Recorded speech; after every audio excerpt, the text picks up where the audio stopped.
And hello, everyone. Welcome to the show. Tonight is Thursday, January 9.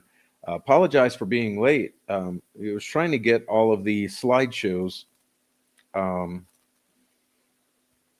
uploaded to the platform, and I think we're successful now for the most part. So let's get started, and let me say hello to everyone before we get too far into it.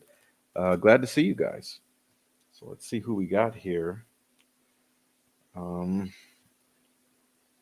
let's see. I'm also trying to put this in here. Let's see, there you go. All right. Thank you so much for being patient and being here.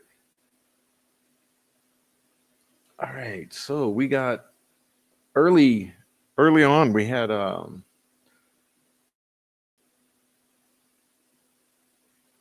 Monday, Heather Brown, L'Oreal, Sweet Dude Shibby, Deputy Dog, Plain Iron, David Rogers.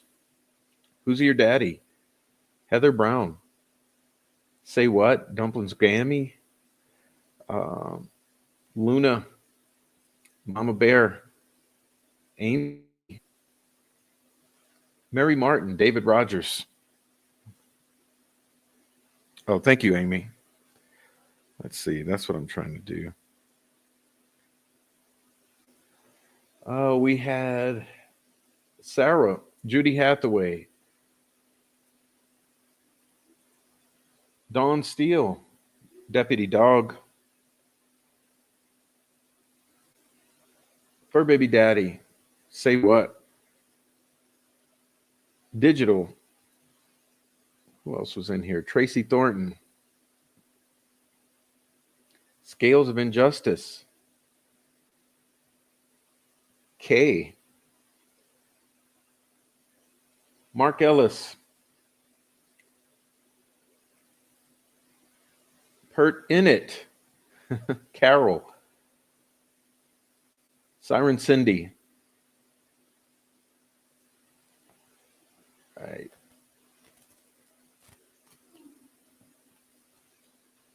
Heavy Metal Rehab, Lena, Miss John Snow, Four Pits. Thank you, Four Pits. Yes, please hit the like button. Four Pit says, please hit the like button. Please do. Please hit the like button. That would help us out.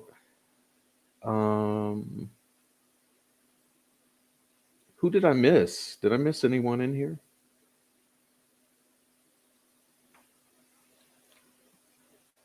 Bobby Smith, Missouri Mimo of 9, Lisa. All right. I don't want to miss anyone. If I missed you, just shout out down below. Laura, Brenda Mays, EWTN,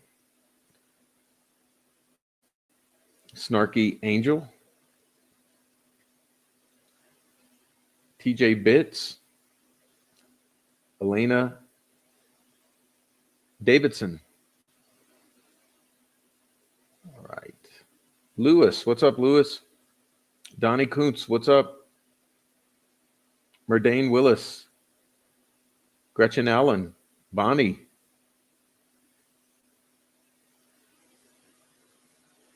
All right. Who else we got in here? Grateful 7, Sunflower Soul, Tracy Williams Literature, Mother McReady, Oleg Cat, Sean Stewart, Kelly, L'Oreal, welcome to the membership. What's up, Kayla? JT? I don't know who else I'm missing, but I'm trying to catch everyone here. Kelly, Royal Wee. It might be easier if I use my my iPad here. Rebecca Ann, Nancy Drew, Melon. All right. Yeah, sometimes it's easier with the iPad, right? All right, guys. So all of you who are new here, please hit the thumbs up and subscribe. And also, let me draw your attention to the donation pathways for helping fund the channel. That means the Cash App, Buy Me a Coffee that are pinned here at the top of the chat, and anything else. I So appreciate you being here. Wow. So wasn't it good? I know some of you guys have already chimed in, and I'm sorry. I got to save it. Save it till I save it till I can address it.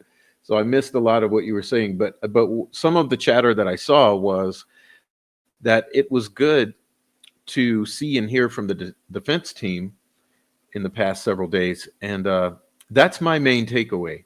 And so my main takeaway and my main impression, or what was impressed upon me, and I think the main takeaway here is that it was indeed nice to hear from the defense team personally, um, sort of getting to get an impression of them as people and as practitioners of their craft, not just as lawyers of record in the Delphi murders case against Richard Allen, which we know it's not that we don't think it even his involvement in the Delphi murders was zero. So it's pretty interesting. But I guess let me not go too adrift. All right, so first obvious takeaway is it was an opportunity to get some personal insight into the recorded or into the attorneys. Now,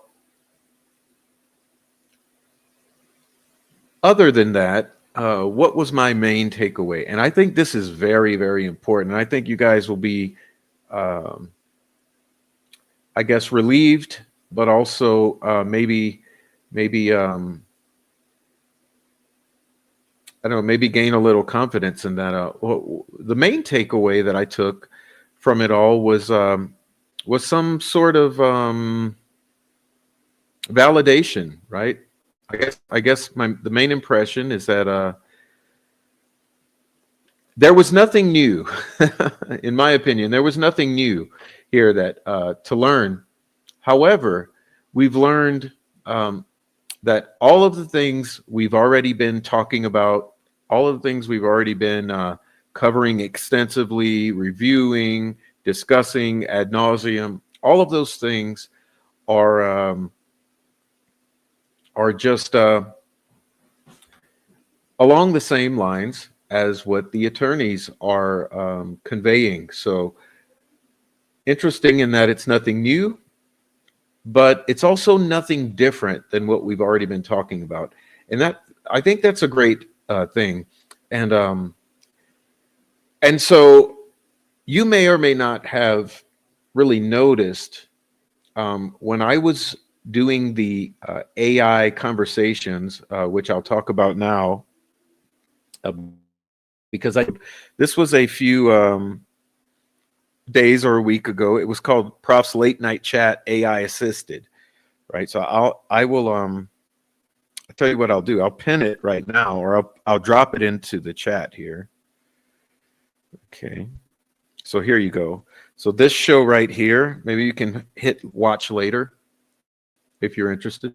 Let me pop it on the screen as well. This one right here. All right. You can go and watch that if you didn't see it. And what we did there was cover some of the AI conversation. So I figured let's go back to that momentarily, because I think that you guys will understand what I'm getting at. And I know I'm being awkward and circuitous about it, but let's look at it. So let's see. That was on the little channel there, so we're going to go there.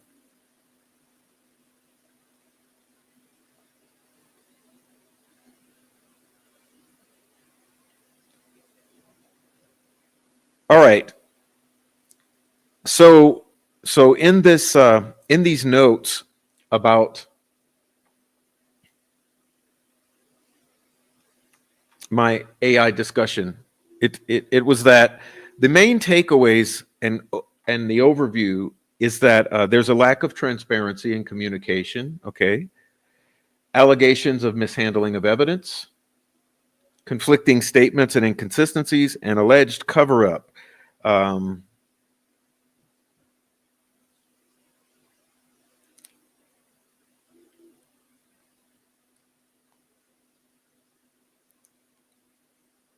In here, we discuss some of the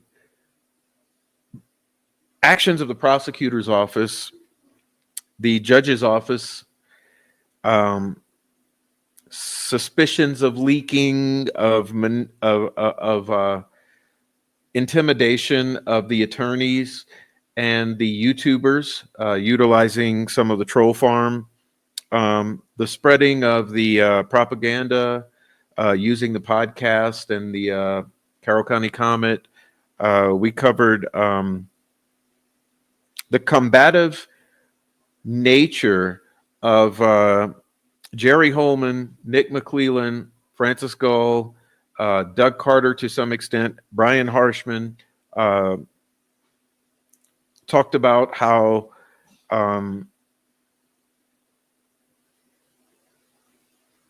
these are points of concern. Okay, these are points of concern. So why did I kind of rehash all that really quickly?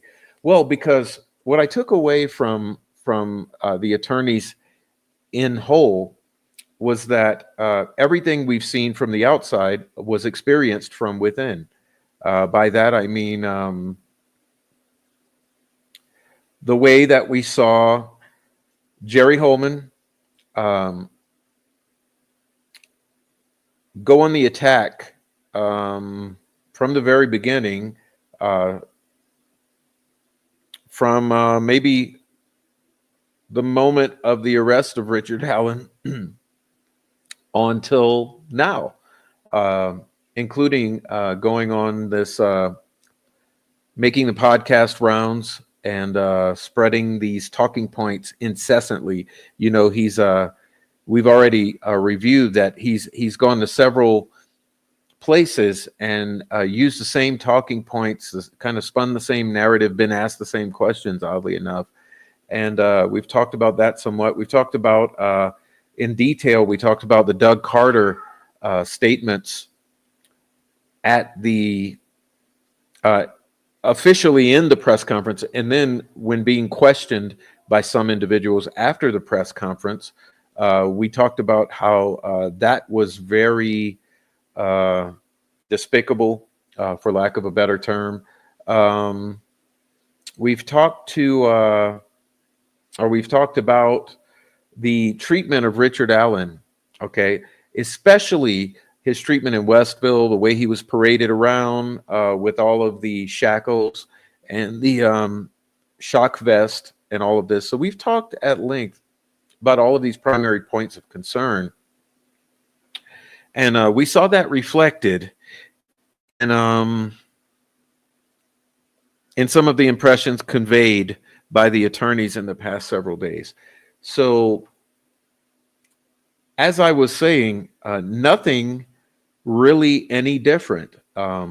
If anything, it's a lot of confirmation of our observations from the outside and suspicions, some validation of the particular points we've been hitting on. And I know particularly when I was listening to Mr. Baldwin, I noticed particularly that Mr. Baldwin was hitting on some of the key points that I've been hammering on for almost a year now. And I was very much encouraged by that, because I thought, well, obviously Mr. Baldwin is equally as affected and tuned in to the things that I've been tuned into and affected by. And that was pretty interesting. So the overall takeaway that I'm heading towards is that it was just a lot of confirmation. And I think that should feel encouraging to the community here, especially all of you in the chat, and even you hate watchers. Trust me, I know I have a lot of hate watchers, okay? That's very apparent. Some of you who, for some reason or the other, are all but hurt for no reason over the little old prof here. I know that you watch anyway, and you resist joining the live chat, and that's fine. Go ahead and hate watch. You can butthurt watch, you can hate watch, you can rage watch, and you can just lurk. You're free to do all of that. But I know you're here, and I think it's been interesting though for all of you. Okay, for all of you watchers, that you've been able to see and maybe be encouraged that we're not so far off the right track. Okay, so with that being said, I did take an extensive number of takeaways, and maybe I'll show you some of that. I don't really like, geez, how do I do this? Because maybe I can do it this way. I don't want to show you. I'll have to do it this way. It's always complicated because of the haters, lurkers, trolls, that I can't just do things the easy way. I have to do things the way that my privacy won't be invaded. So let's see. Let me see if I can do this. Let's see. Copy paste job. Or do I have to save it? It's just ultimately just complicated. Oh, we're going to go. Oh, I see.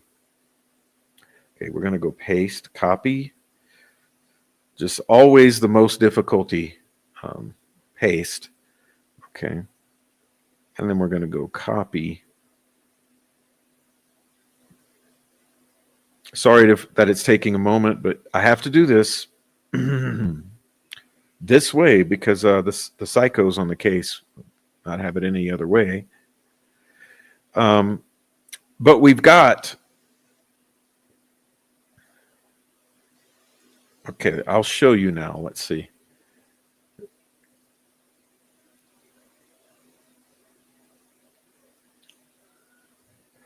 Oh, yeah, that'll work. Okay. So let's see if I print it. Oh, gosh.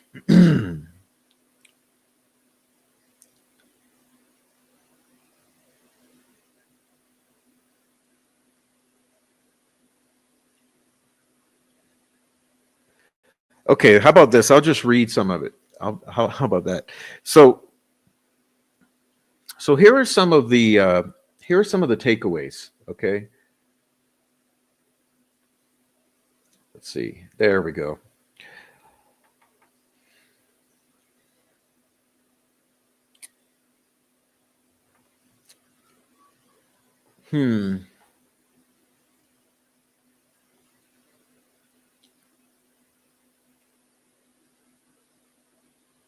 I tell you what, I'll pick and choose. It's hard to do this because I can't just show you my notes because they'll see my privacy. But let's see.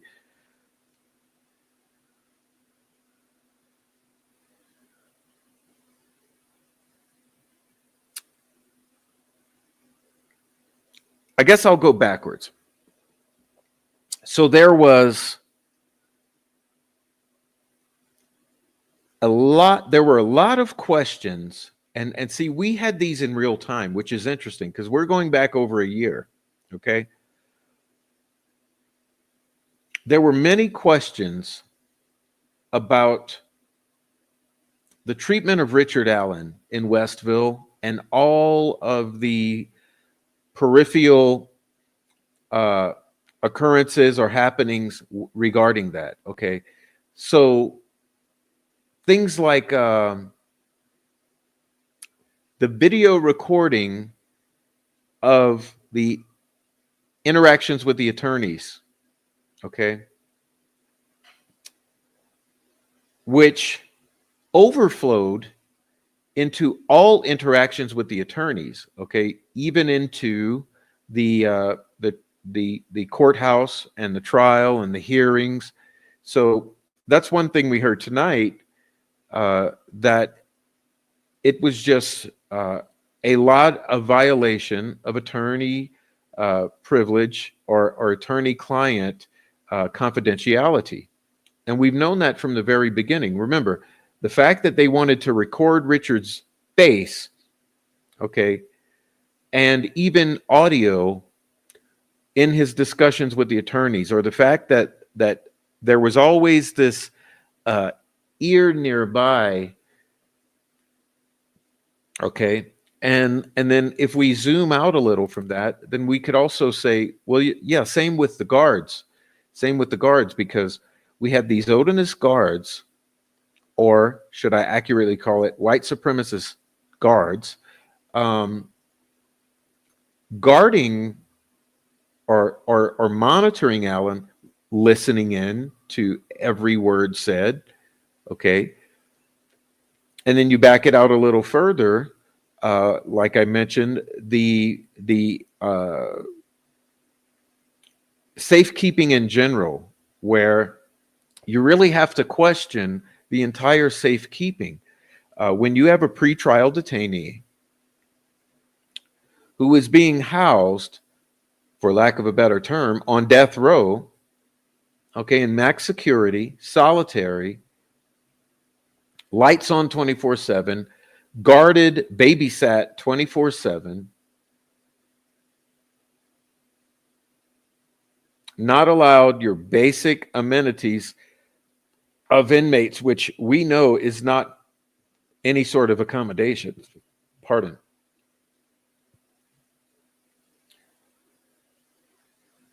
We've suspected, due to the letters of Baston, and also from one of the inclusions in the Franks memorandum, that uh, there was some intimidation going on. Okay, now as if the housing of Richard Allen, where he was housed, was not intimidation enough, or the parading around shackled with the shock vest in max security, it's, if that wasn't enough, then having the other inmates screaming and yelling at him, calling him baby killer, threatening to kill him, if that wasn't enough, you had the guards with the Odin patches, um, allegedly threatening to kill him and his family. Um, and if that wasn't enough, um, you had a true crime fangirl. Okay, so which brings us to another layer, okay, that we had discussed at length. And you know, I've gone on ad nauseum about Monica Walla, and how it is my deep suspicion that this true crime fangirl, who was a member of the Troll Farm, let me assure you, okay, this Monica Walla was in collusion with the Troll Farm. I have proof of it. There's a very big suspicion that Monica Walla was going back and not only manipulating Richard Allen, but possibly feeding him or leading him into certain statements at the very time when he was being medicated due to being in a in the middle of an intense psychotic episode. And we had confirmation of that. So these are more feelings of the overall pressure cooker environment that Richard Allen was placed into, and his overall context of his surroundings, that we all saw in real time, we commented on in real time. And now that we are hearing from the attorneys, it's just very odd, but also satisfying, that they were indeed seeing the same thing, feeling the same thing, observing the same thing, and basically having knowledge of the same things. Okay. Now, it goes even further. Okay. Because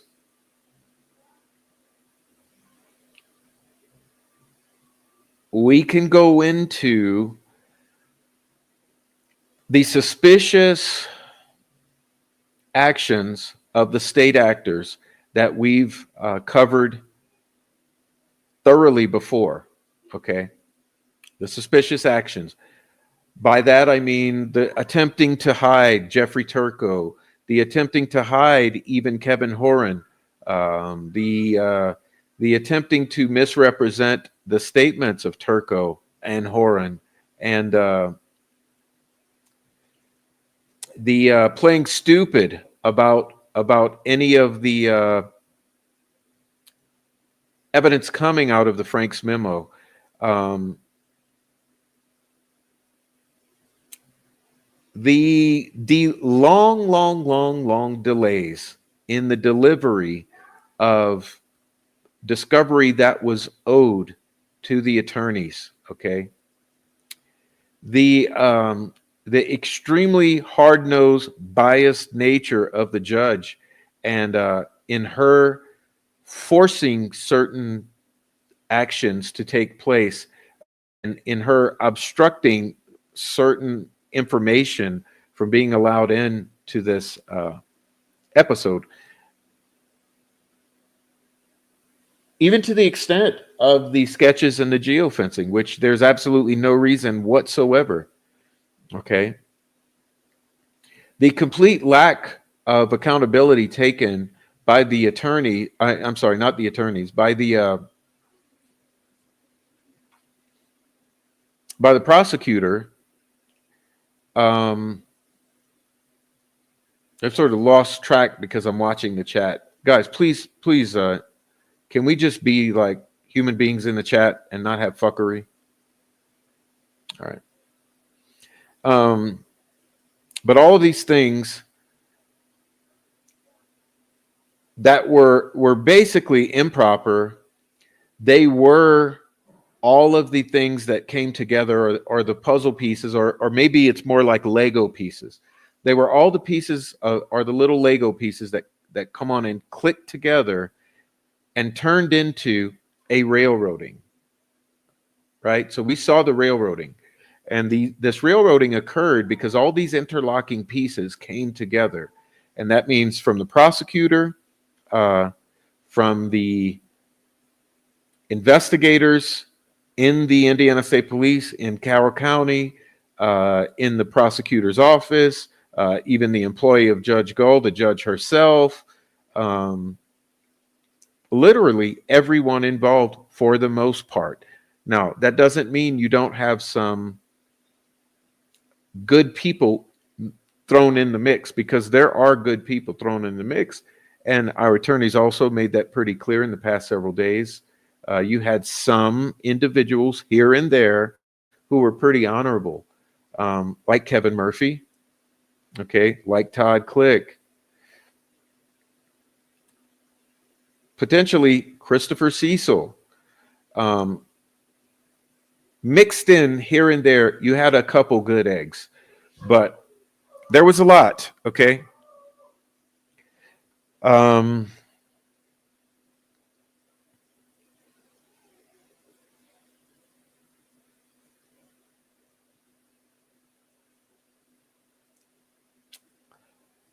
See what I want to touch on. I'll have to look at my notes.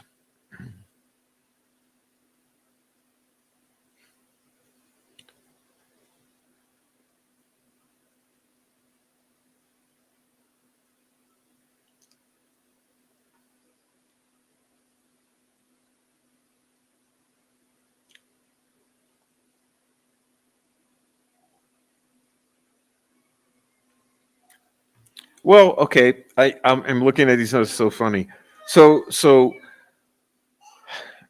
it goes without saying that these attorneys were presented in the context of an attorney show. So one of the pieces that we need to just get out of the way is there was a lot of the talk of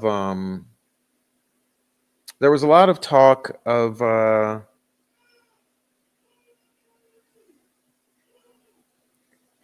the art of lawyering. Okay, so I got to tell you right off the bat, the art of lawyering is of no interest to me. Okay, the theater of the courtroom and of the legal process is really of no interest to me. So I'm going to forego that aspect. But there, of course, there was a lot of lawyer talk, and and it's not an area I care about much. It's not an area that interests me. It's an obvious. It was a necessary evil in the context of the theater that this was occurring in. So there was a lot of that talk, and that's I would suppose that I'd put it this way: as a musician, I would say if you get a musician interviewed on a musician's platform, you're going to hear a lot of the art of being a musician talk and the technicalities of that. So there is that. That doesn't interest me as much. I'll just glaze right over that. It doesn't matter to me. Now, with that, all that aside, it was pretty interesting to see that there were, like I said, there are not many facts that were new to us that came out here. Okay, we didn't see any new facts that come out. Maybe to some of you there were new things. I listened extremely closely. There's no new facts that came out for me, but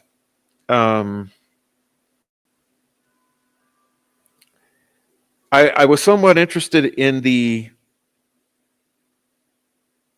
disconnect maybe with what the community discussion has been. Now, keep in mind that what we do is very specific. We do a very noble task, which is we do a meta level observation of reality, and that's something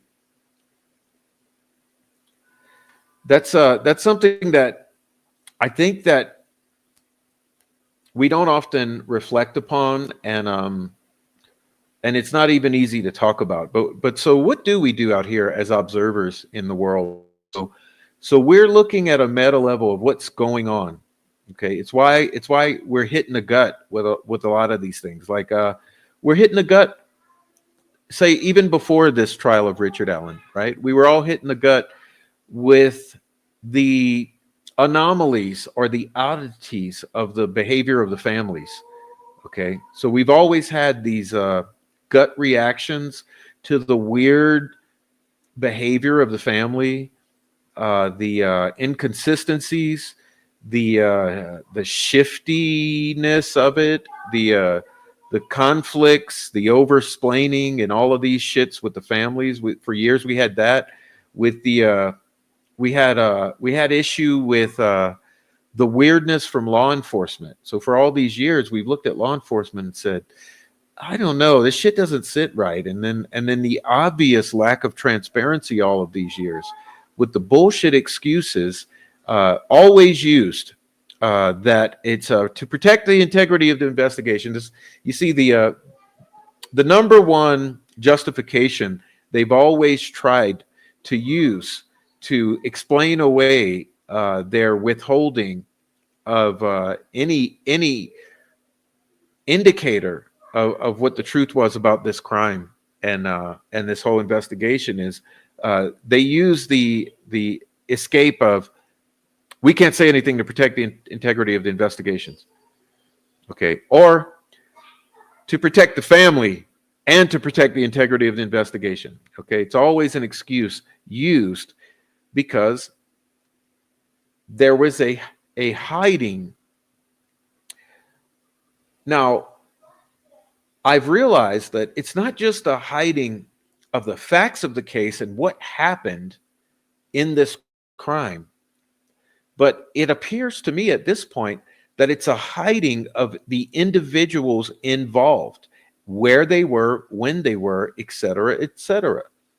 Okay, so that's another highly concerning thing, and it's a thing that has hit us in the gut since day one, and it's snowballed over time.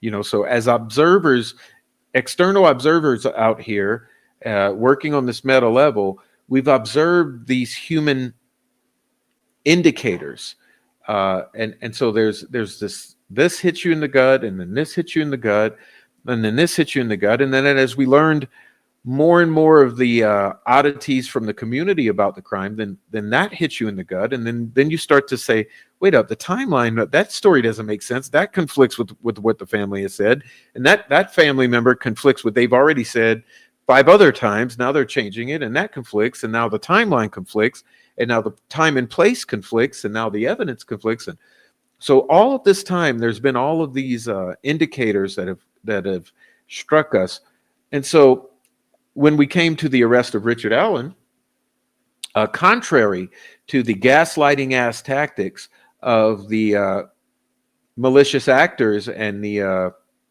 troll farm, all of us initially were elated with the announcement of the arrest of Richard Allen. And I've said the story before. I remember telling it to Rick Snay. I said, look, that morning when I saw that, I literally, both feet touched the floor at the same time. I jumped out of the bed, literally.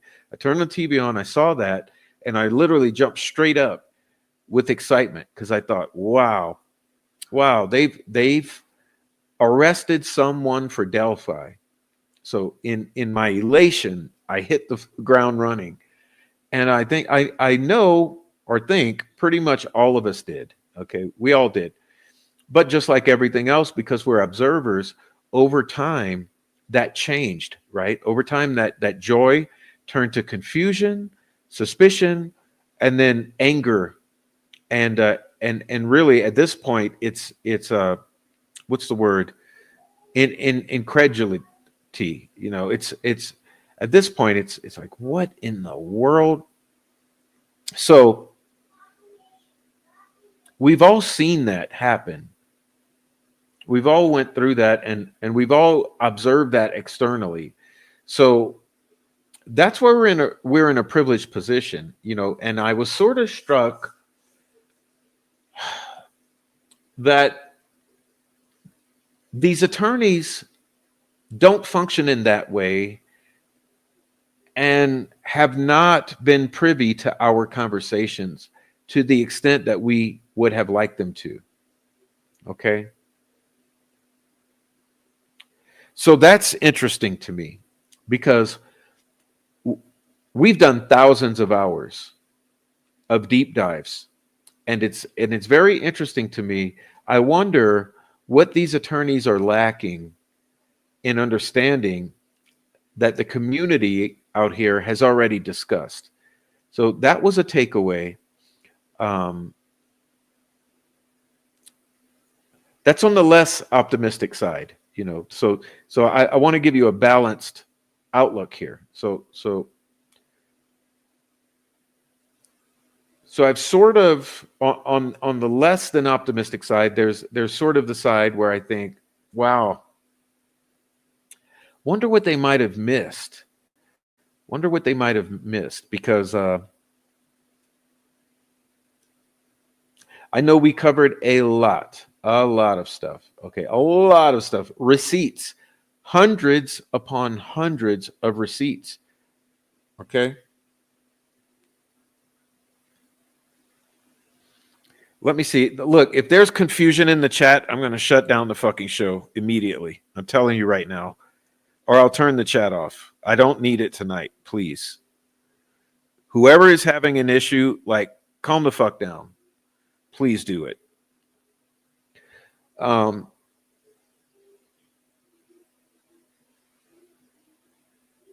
You're throwing me off from a very important talk I'm trying to give.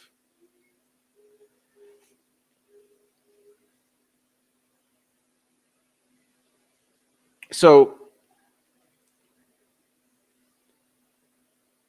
since you cut me off, I'll leave it at that. And let's see. Let me go back to some notes.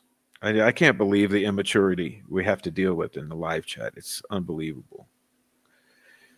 All right. Social media. Let's see. Some more notes I have here. All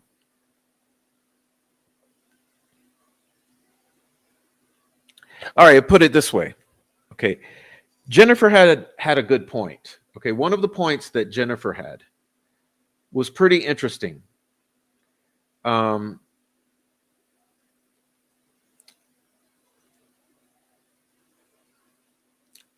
the reason I'm bringing it up is because it touches on this. Okay. Jennifer mentioned that she could envision a role in the attorney's offices for someone to monitor social media. Okay. And so for instance, let's hypothesize on that.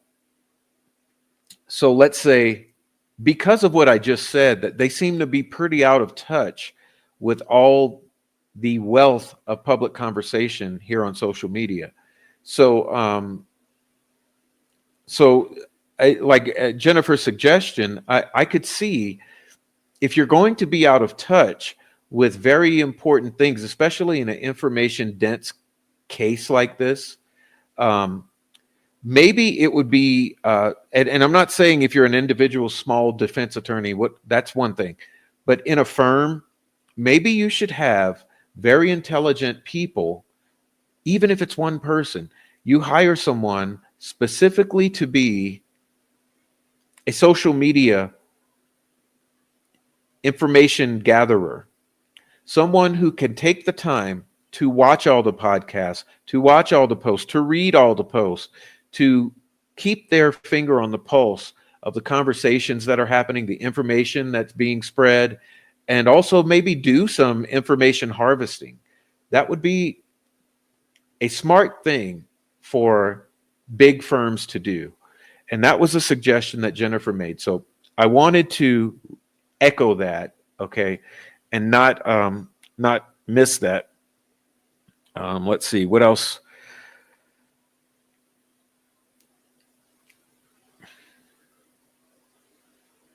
She also mentioned how there are proprietary endeavors for the harvesting of cell phone data and analysis of cell phone data, and that's another aspect that I think would probably benefit attorneys is to perhaps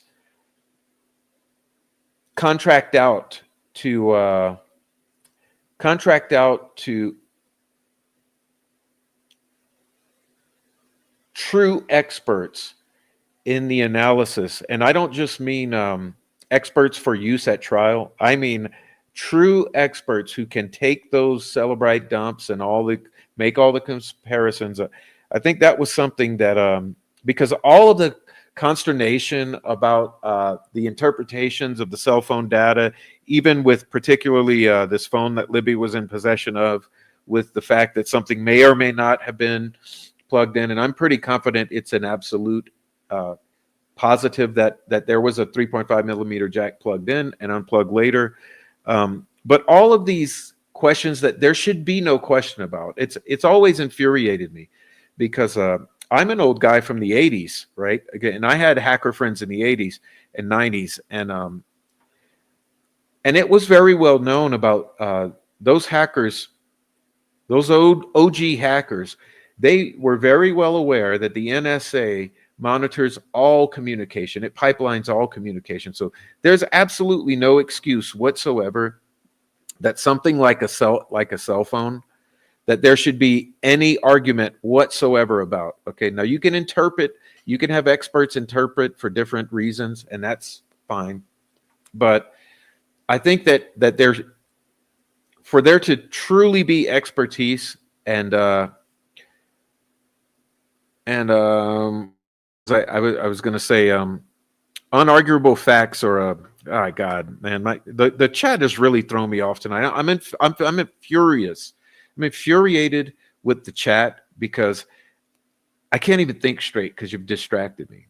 But there should be concrete, unquestionable, written in stone forensics that can be gleaned from the use of this. Okay, so that was another point that Jennifer was sort of alluding to. Okay. And that was really, that covers her. Okay. That covers her. Now, I guess I'll take it backwards because I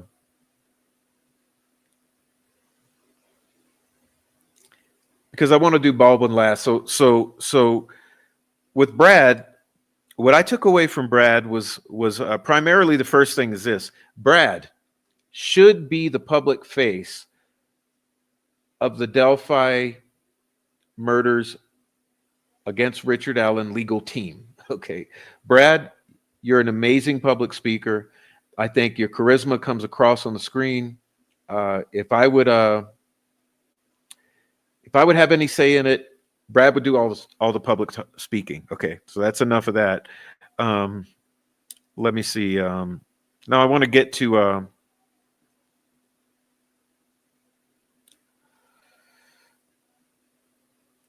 I guess my main takeaway from Brad was that all of the particulars that we've been infuriated by. So that was very interesting, and we can always go back over it and talk about it more. But those things are what they are. We know that Richard Allen was mistreated. There's no reason any pretrial detainee should be treated in the way that Richard Allen was treated. Even if Richard Allen was involved in the crime, it still does not excuse, because he had not yet been found guilty. Okay. And as I've mentioned before, a guilty verdict, when you are sentenced, the time is the punishment. Okay. So that time that Richard Allen was sentenced, that is his punishment, that time. It's not being kept to sleep on a concrete floor, right? Or to drink dirty water, or to sleep with the lights on, or to be screamed at, or to have to eat his own shit. And all of these aspects, that's not supposed to be part of the punishment. The punishment is the time. That's the way our system has evolved. Okay. So there's absolutely no way that a pretrial detainee should have to experience those sorts of hardships. And I was very impressed that Brad also touched upon the fact that it sure does smell like it's intentional, doesn't it? It smells like you wanted to force a plea deal. Okay, let's just say that. I know it. You wanted to force a plea deal. You wanted to force a plea. So the way you tried to do that was you tried to put him in the most hard to endure circumstances possible, where he could be bullied, tortured mentally, abused physically, to try to get him into a position where he would be willing to plead guilty. And that right there, it's the most disgusting portrayal of Indiana that could be possible. And it's really heartbreaking that in this day and age, we are now living in 2025. Okay, think about it. Remember, Prince made a song, "We're going to party like it's 1999. There was a time when we looked at the 2000s as modernity, as something to look forward to. Shit, I remember in the 80s thinking the 90s would be futuristic. And then in the 90s thinking the late 90s would be futuristic. And then the 2000s, and then the 2012, and then the 2020s. We're in 2025. And we have Indiana functioning as if it's in 1825. And that's absolutely disgusting. It's unconscionable.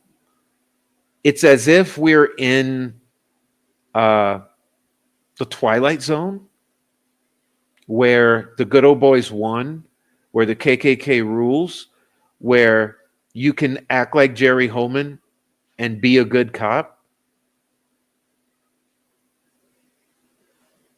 The picture that you have painted of the Midwest and of the state of Indiana, condition of Indiana in general, is absolutely horrendous. You've shown that Indiana is far worse than any type of way you've ever tried to slander the South. You know how people try to say, "Oh, Mississippi is backwards. Louisiana is the garbage pail of the nation, Florida's redneck, Alabama and Georgia are hick. They try to paint the Deep South as like the ultimate picture of corruption, of backwardness, of incompetence, of racism, of evil. But you know what it looks like? It looks like, no, that's Indiana. It looks like that's Indiana. It really does. And you have done that to yourselves. Toe Blesenby, Tony Liggett, Doug Carter, uh,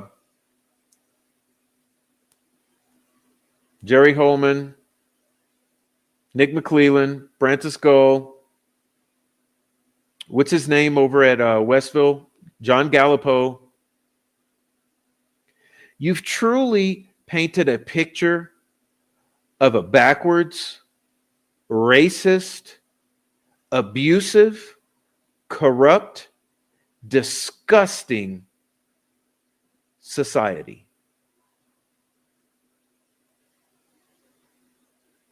And as I've said, that doesn't mean everyone, because we all know there's some gems in there. There's some Greg Pharisees. There's some Kevin Murphys. There's some Andy Baldwins. There's some Sleuthy Gooseys. You see? There are some real human beings mixed into the community. But this front of power that we've observed, and the way that you all have abused that power and used it to your advantage, it's been absolutely disgusting. And you've painted the most corrupt, evil picture of power in Indiana. And that's really gross. That's really gross. But I guess to cut it short, that's pretty much the picture that I came away with from Brad Rossi.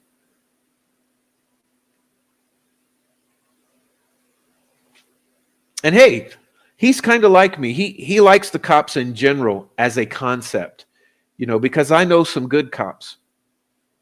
I know some good cops. I do. I have known some in my life.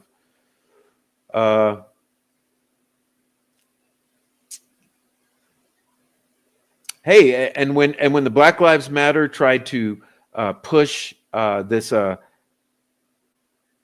defund the police movement, I wasn't that receptive to it, because I thought, no, here's the thing. What would you do without police? What would you do without police? Okay. You have to have some sort of element of law enforcement functioning. But this picture that Indiana has painted, especially in this context with Richard Allen, it's all wrong. It's all wrong. It's all wrong. And as I mentioned, even if he was involved in these crimes in some way, it's still all wrong. Because you've lied as law enforcement, you've abused your power, you've railroaded him, you basically almost ensured his death. I mean, you've already got the death of a couple others on your hands. And you almost had the death of the defendant on your hands.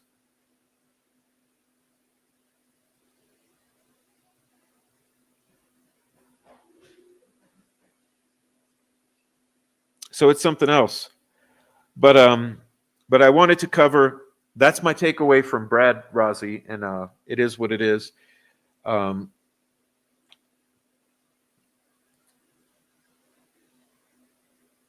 So there's and now I want to get into, I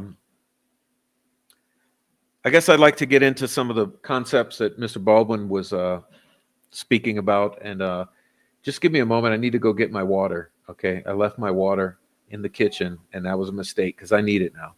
So just give me one moment, please.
All right, thanks for waiting.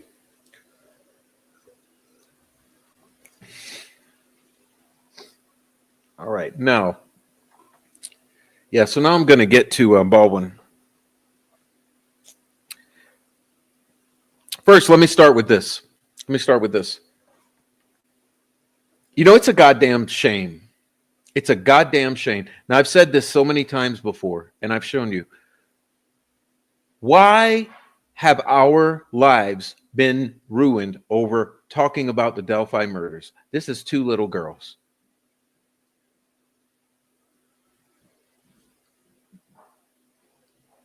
And it really got to me because Mr. Baldwin echoed something that I personally resonate with, which is, why did he have to deal with death threats from a fucking maniac who was allowed not only outside of the courthouse, but inside of the courtroom? And that fucking maniac had threatened to kill Baldwin. He's threatened to kill Richard Allen, and he's threatened to kill me more than once. Okay? And Jerry Holman, Doug Carter, and that entire fucking crew did nothing about it. Why has the Indiana State Police allowed terrorists to harass, threaten, and terrorize the community who's choosing to advocate for Abby and Libby? Why? You know what it looks like? It looks like you want them to do it. It looks like you've supported terrorists going after YouTubers, podcasters, Facebookers, and attorneys.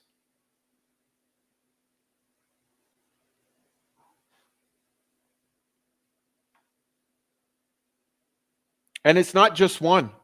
It's not just the one, because there have been so many. But tell me this.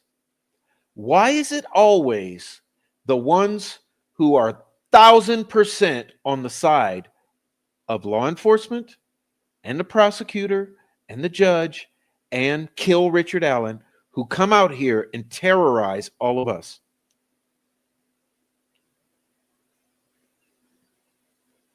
They've threatened to kill me, my kids, both of them. They dug into my family history, found my mother, my father. But Jerry Holman has the audacity to get his fat ass on these podcasts and complain that he's been threatened.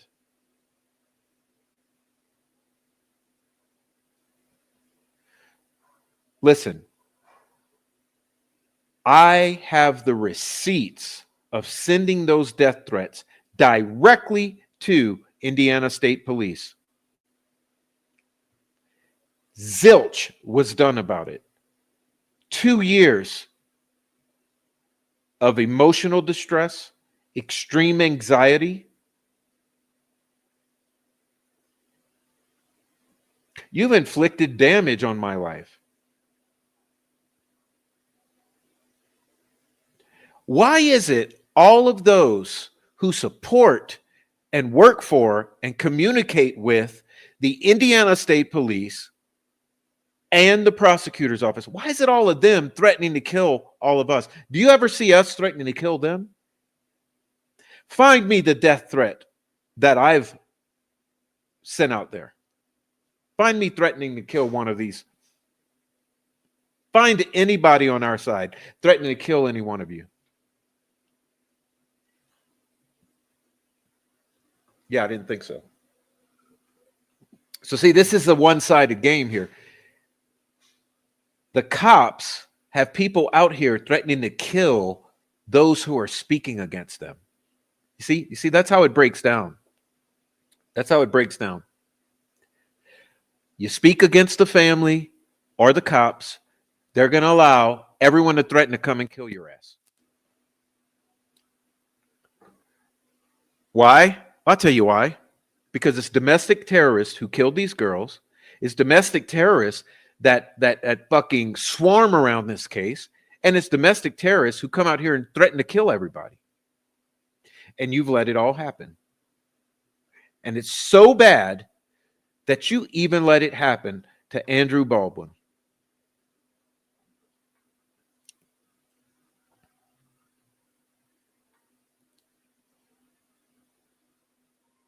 Which brings me to Andrew Baldwin.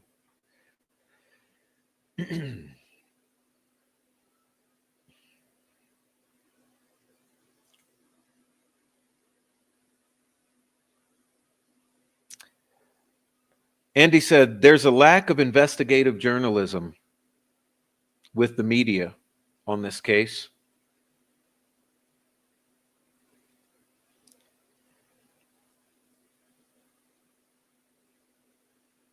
He said the Franks memo, it can be used as a roadmap for these investigative journalists. I mean, he's correct. We've done 20 hours on it. It's got footnotes, and it's cited throughout with sources.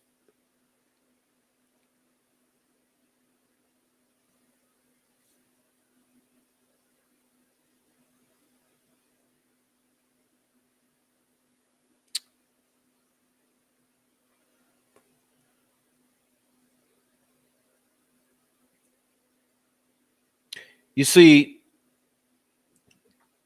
what these quote unquote journalists will do, they'll allow Jerry Holman, Tobe Lesenby, and these others to use their outlets. What's her name? Amy Graham McCarty. To use their outlets to spread their propaganda.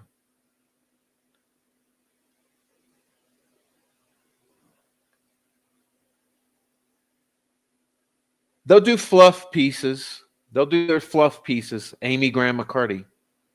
They'll tell you how to. They'll tell you how to think about Richard Allen and about the attorneys. They'll gaslight the fuck out of you.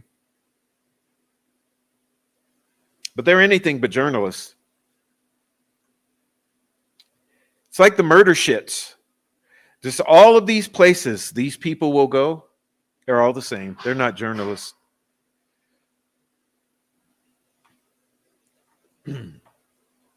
But Andy said, yeah, someone should be some journalists. Go talk to some people.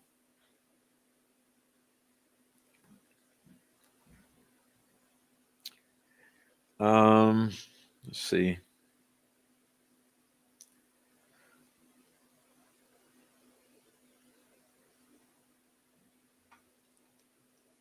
And I found it odd that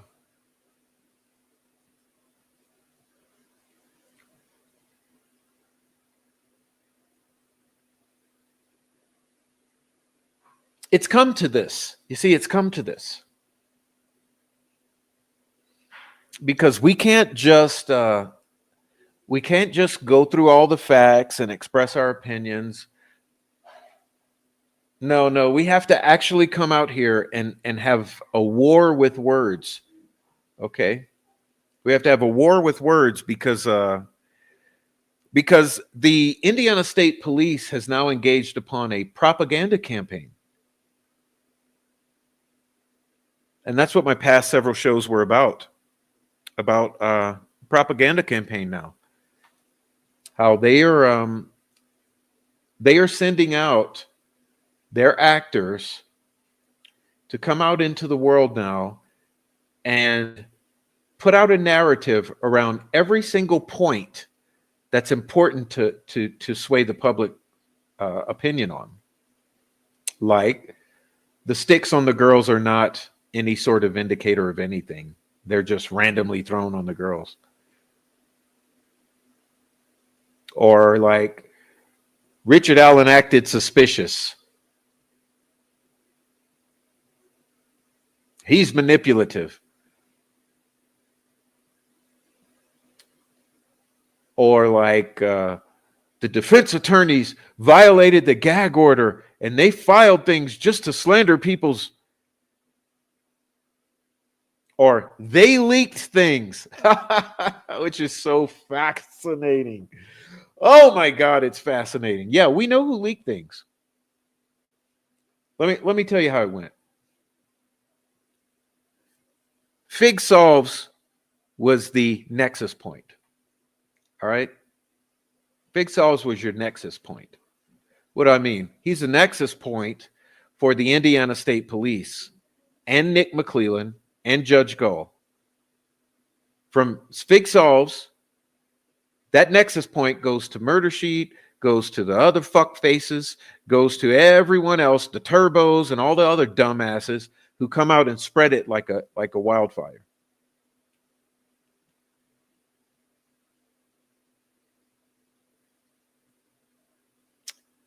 And so leaks. Yeah, there were leaks. There were leaks. All the leaks went directly to one person and his group of orbiters. And it wasn't Mitch Westerman. I mean, you want to talk about leaks?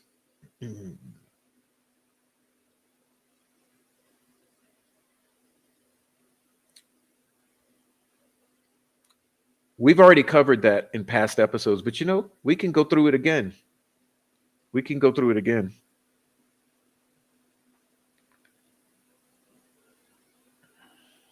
I mean,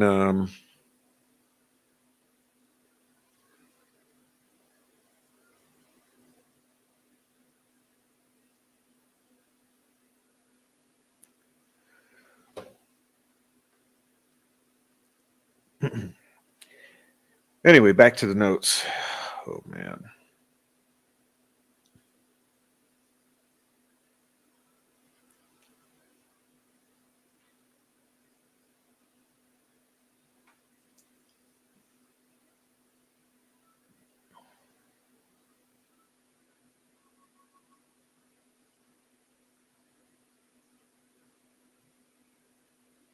So I figured let's look at some things tonight.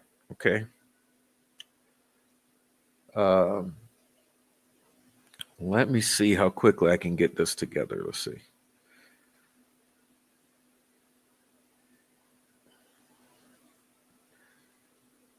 Because I guess I'll say it this way.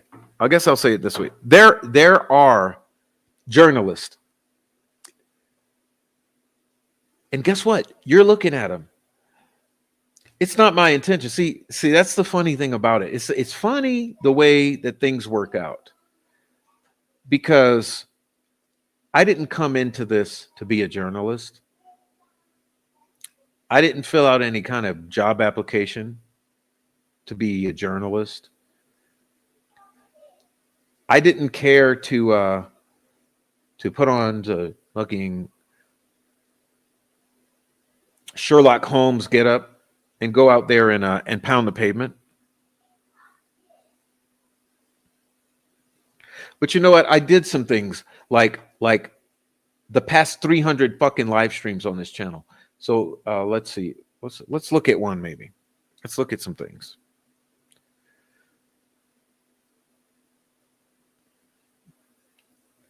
Of course, everything takes me a minute to pull up.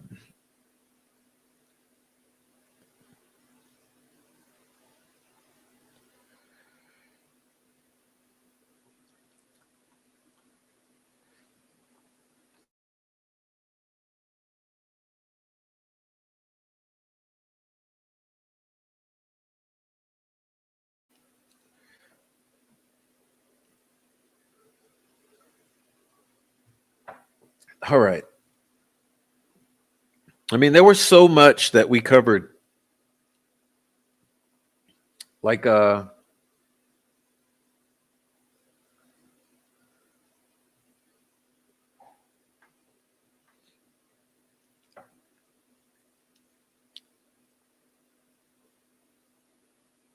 The Botcher report that suggests the phone that was found at the scene where the victims of the murders were ultimately found had actually been taken out of the area on February 13th before being brought back to the area on February 14th. Well, that's interesting. That's interesting. Like, the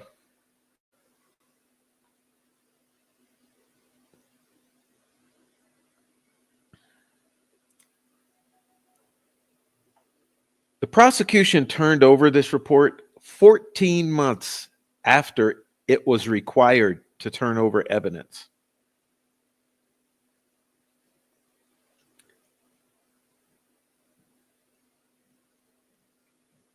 This is important because law enforcement has maintained from the beginning that the girls were murdered on February 13th, 2017, and remained in the place they were found from then till the following day, never leaving the area. Okay.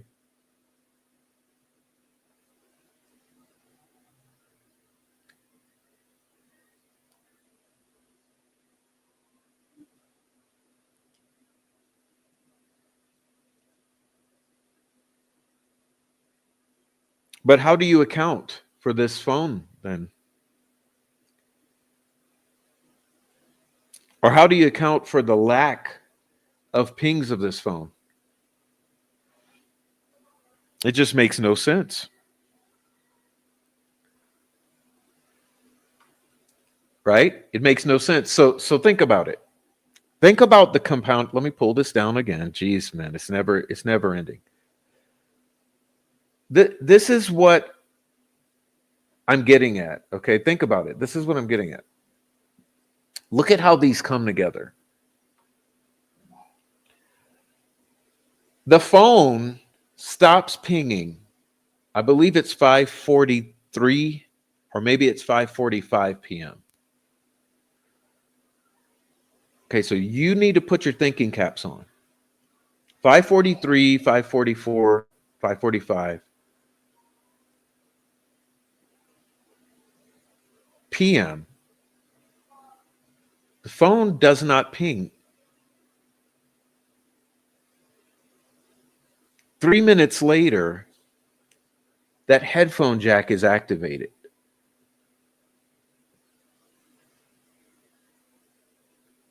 Maybe I'm getting that wrong. I'm getting all the times confused, but there's like a 5-minute time period. So let me back that up. I think it's something like 5:44 is the last ping. 5:45 maybe. The headphones jack is activated.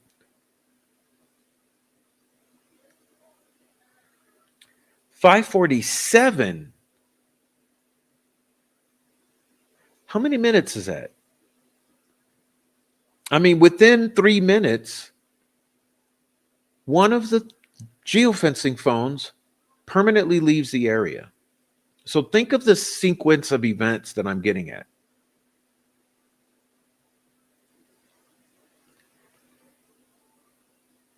The phone stops pinging. A call comes in. Immediately, the headphone jack is plugged in. And then someone leaves the geofencing. All within like a 4-minute period.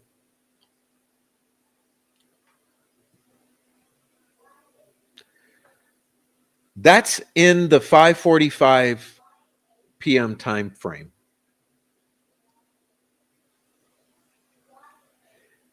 You go through the whole night, and that phone doesn't ping again until 4:33 a.m.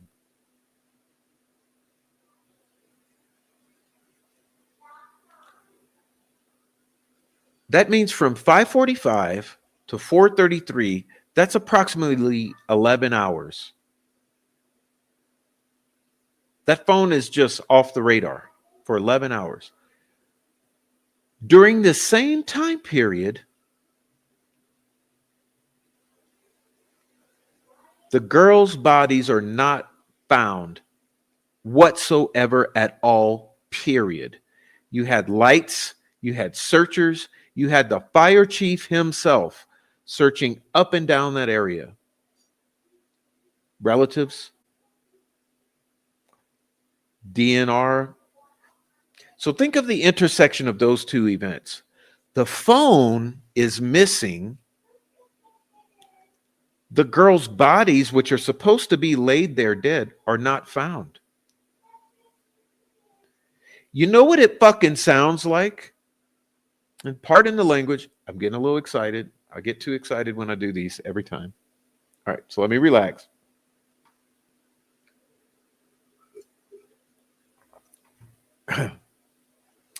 It sounds like those girls and the phone and the one person in the geofencing all left the area.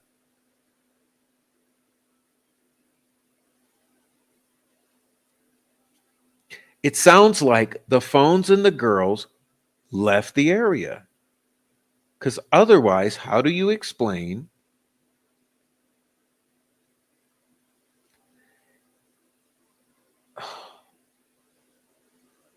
and they say, Prof, you're fucking crazy. Those girls were there the whole time. Oh, really? Really? Okay. Guess what? I've been there, walked the area. You don't have to take my word for it. You go yourself. You would find 2 dead bodies within 10, 15 minutes. Listen, if you don't think so and you've been there, then you're just a liar or an idiot. The fact is, if you would go out there yourself and walk around, you would immediately come to realize that those girls would be found very quickly.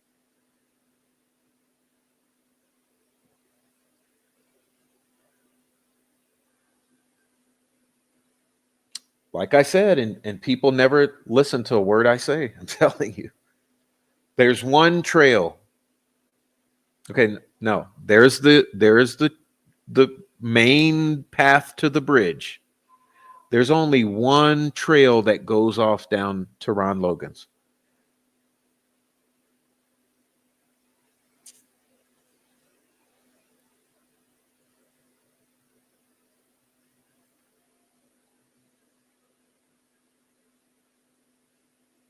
Like, think about it. You're out there at the bridge. How many trails do you think there are to go search for kids?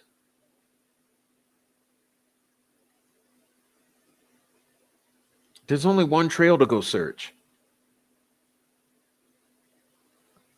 That's it. So you're trying to tell me that for 19 hours or so, you couldn't go down that one trail and find those girls right at the end of that trail?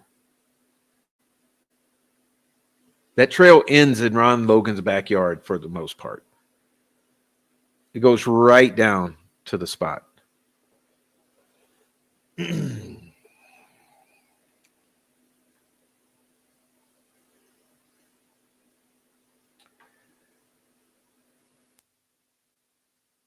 You had the fire chief out there who testified that he searched around, did not find those girls.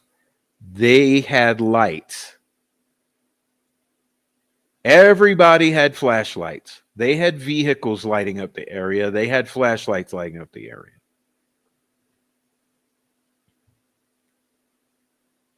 Well, look, what does this say?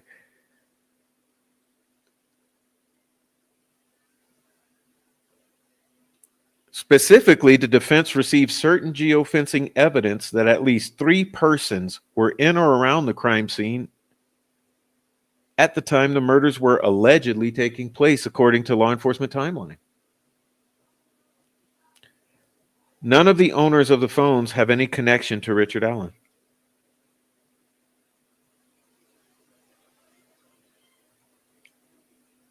See, it says the persons carrying the phones, this is down at number 11, were in and around the crime scene between 12:39 p.m. and 5:49 p.m.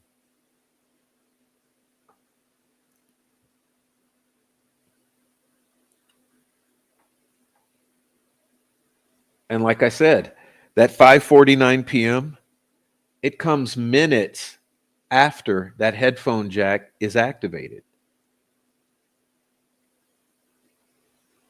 Well, then you have this. What is this? Turco's words. Remember, Holman tried to hide Turco. Oh, yeah, they did. Oh, yes, they did. They tried to hide Turco. Let me put it this way, because see, they tried to hide a lot. They tried to hide everything. What? Come on, let's be honest here. What do you think the 70 days of deleted shit is about? Do you think that's about not hiding something?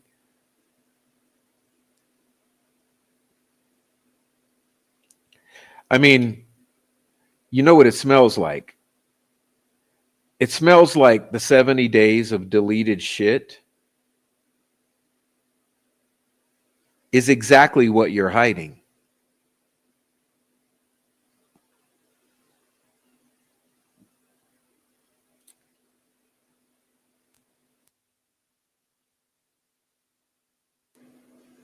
After viewing the way the sticks at the crime scene were arranged, it was a given that the pattern of sticks was someone's attempt to replicate a Germanic runic script.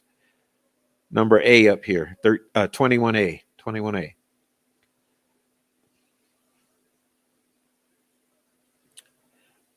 B, one of Turco's colleagues, a Harvard professor with even more expertise, agreed. Well, pardon me. Oof, how that water's working. C, Odinism is an extreme neo-pagan heathenism ideology that has right-wing racist connotations.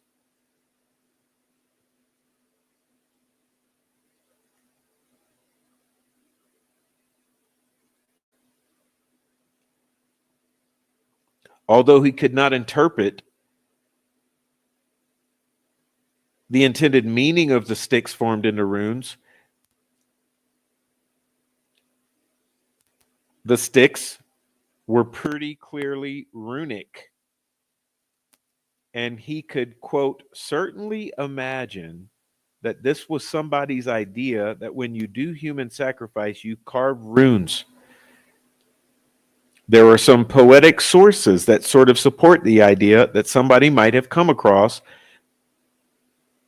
That scenario seems entirely plausible to me. Turco's tape statement, 15 minutes to the 15-minute and 50-second mark. Furthermore, Dr. Turco discussed how runes were thought to have magical significance and would be used in incantations and rituals, and that there is a sacrificial connection in mythological poetry. And I've proven that to you before from another source. Turco's tape statement, 14 minutes, 40 seconds to 15 minutes. According to police reports, not according to fantasy, not according to anyone making shit up, Amber Holder said that Brad Holder said that he and Patrick Westfall had a falling out over something that happened in the woods near a river during a ritual in which Westfall wanted to move on from animal sacrifice.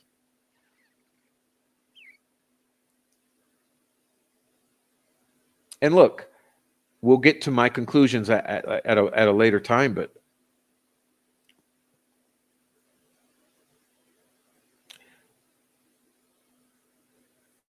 these are some of the lies. You see, some of the lies. Isa Gibo, Isa Gibo, Isa Gibo. Remember that?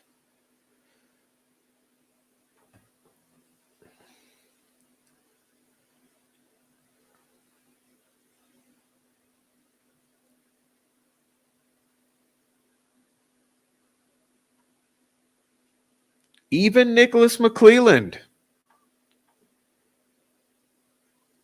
at one time indicated some sort of suspicion or feeling of third party culpability.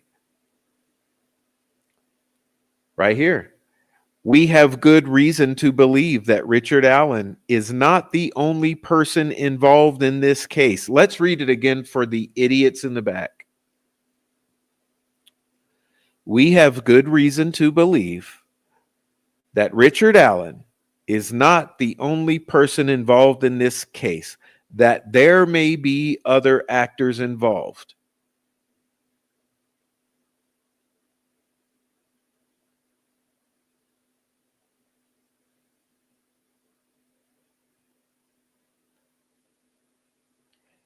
Oh, then we have this. Remember, this is another lie.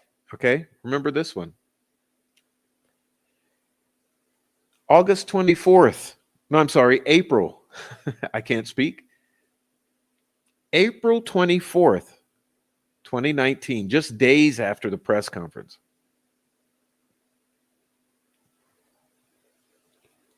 In the early days and months of the Delphi murder investigation, information was developed about suspect descriptions. It was initially believed the sketch that has been public over the last 2 years of a person in the age range of 40 to 50s, that's the old guy sketch, was a person of issue. Person of interest, I mean. Now, as the investigation has matured and past information has been reassessed, it's the belief of investigators that the person depicted in the old guy sketch is no longer a person of interest. And the person released in the sketch on April 22nd, 2019, more accurately represents the person wanted for murder. It's important to distinguish these points about the two sketches. One, they are not the same person. Look at that first bullet point. How could it be any more clear?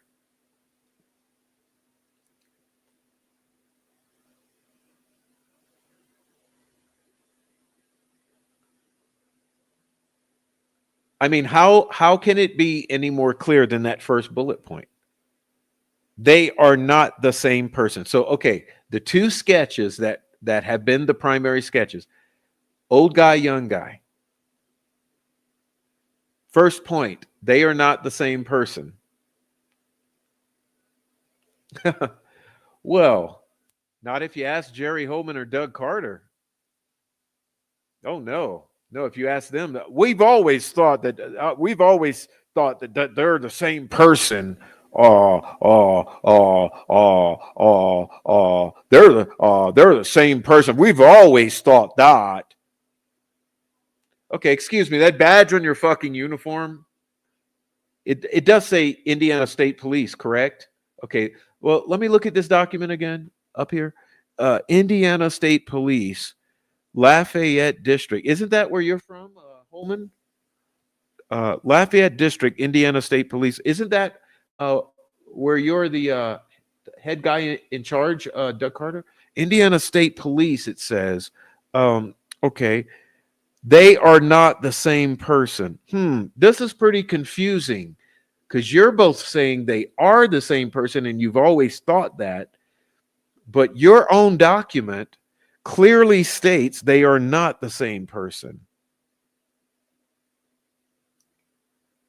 Oh, then there's another bullet point. This one really hurts my brain. This one says the person, okay, we know they're not the same person, and the person depicted in the originally released sketch, that's the old guy, is not presently a person of interest in the investigation. Oh.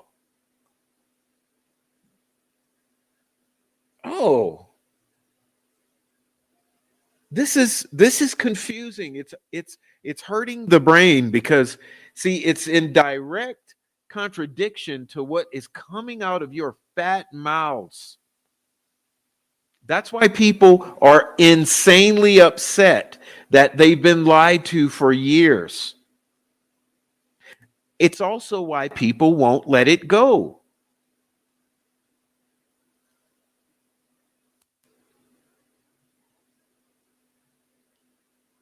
But it gets worse.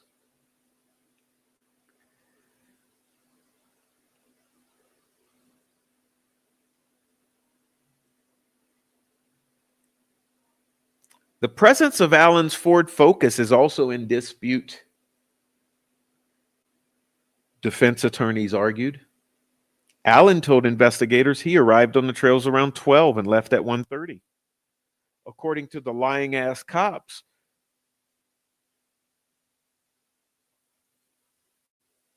he says he arrives at 1:30. Well, who the fuck do we believe then? A witness reported seeing a different vehicle, not Allen's Ford Focus, but rather a 1965 Ford Comet, which we know is a Mercury Comet. A 1965 Mercury Comet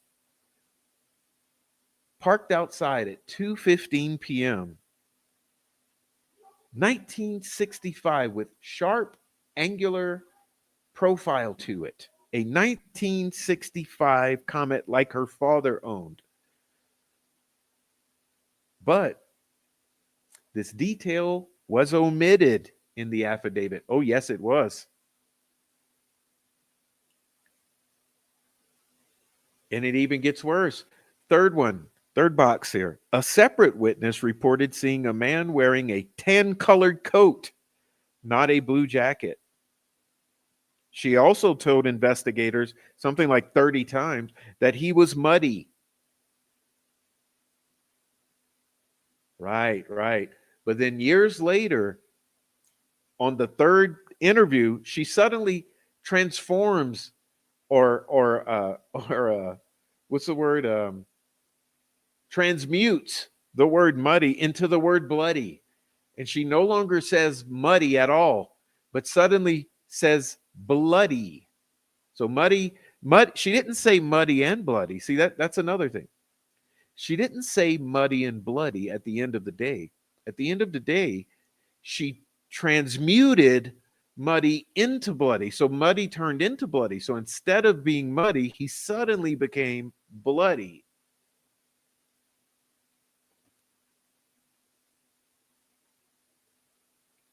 And see, here's a portion here.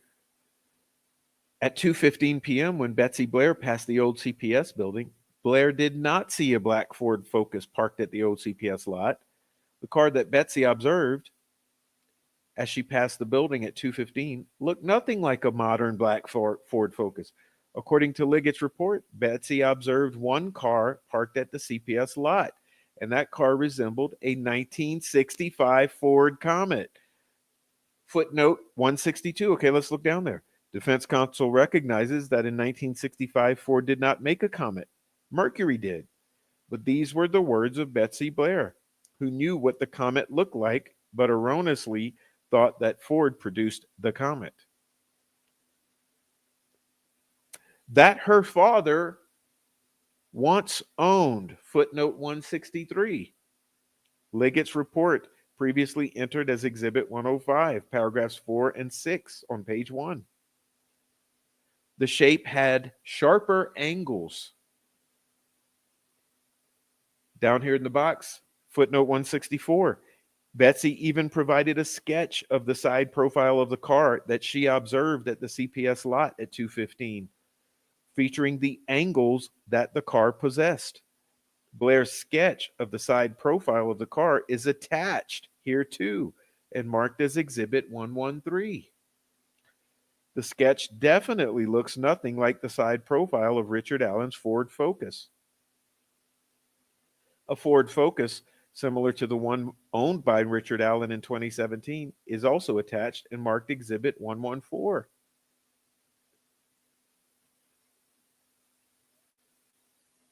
Again, to whom did Betsy Blair provide this description of a 1965 Mercury Comet looking angular in appearance vehicle? None other than Liggett himself. Liggett was fully, completely aware that the car Betsy Blair described as being backed into the spot of the old CPS building looked nothing like Richard Allen's black Ford Focus, but decided to conceal the information from Judge Diener. It should also be noted that if Richard Allen left at 1:30, then the person that Betsy observed on the high bridge roughly at 2 was not Richard, and the vehicle was not his. You see, so how was it appropriate for him to mysteriously, magically, coincidentally omit that piece of vital information? That vital piece of information he omitted from the PCA there.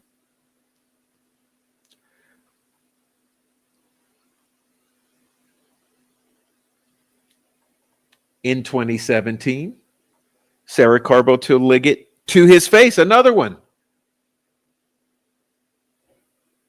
She observed, the man she observed walking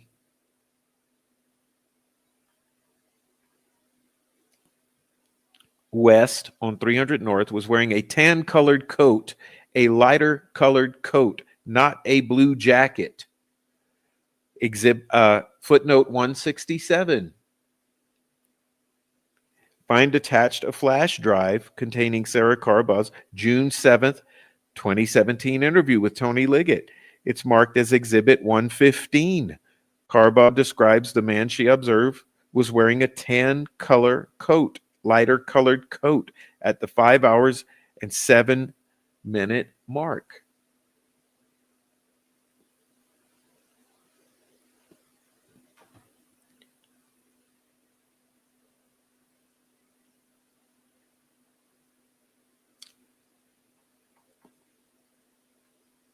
Does anyone see what the criticisms are here?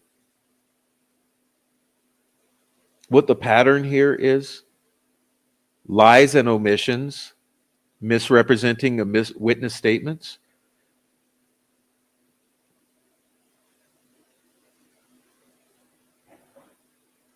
But it didn't stop with Tony Liggett.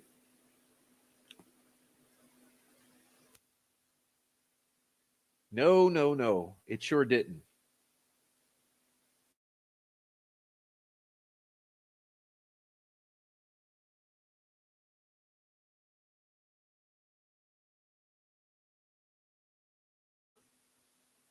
Nicholas McClellan and Francis Gull. They engaged on the same omissions, or engaged in the same omission of information.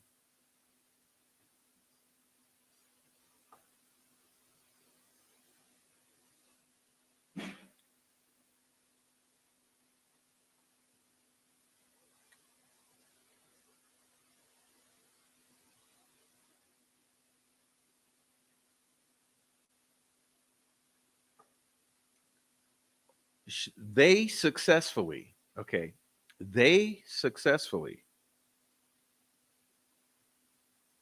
omitted from this jury, ultimately, Odinism, which could have been colored or reframed as heathenism, heathenry.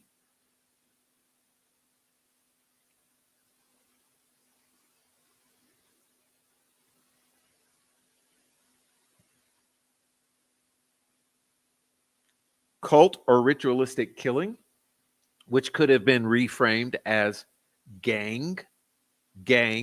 See, can we speak honestly here? Because this is going to get to my criticism of our defense attorneys, which I want to address after.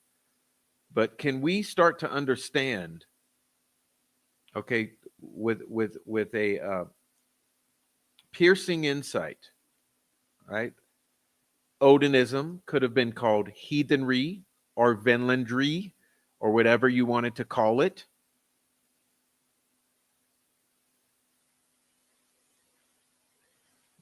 Cult or ritualistic killing could have been called gang affiliated killing. You get it? gang, affiliated, killing. Holder, Westfall, Messer, Fields, Smith, Abrams, Klein, Ron Logan. In other words, you couldn't talk about anything about the. See, do you guys really fucking understand what in essence what this comes down to? You could not talk about the Delphi murders at the trial of Richard Allen. That's what it came down to.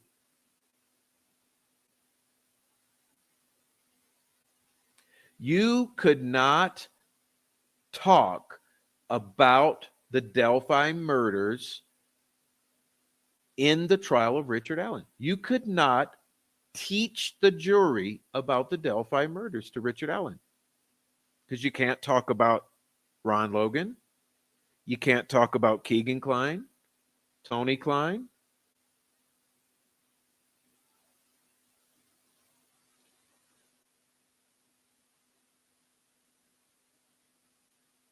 Hold on. I'm sorry. I'm getting pissed again.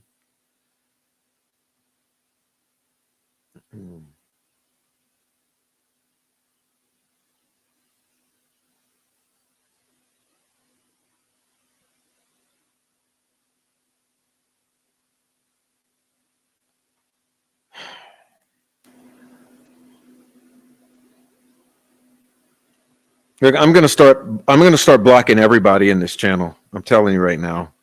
If you don't like what I'm saying, get the fuck out of my channel.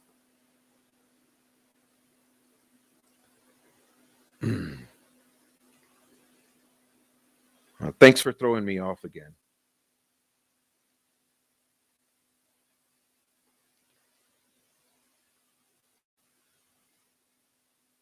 Ron Logan. You can't teach the jury about Ron Logan. You can't teach the jury about Keegan Klein, Tony Klein. You can't teach the children about Finlanders, about gang killing, or about heathens, or white supremacists, or meth heads.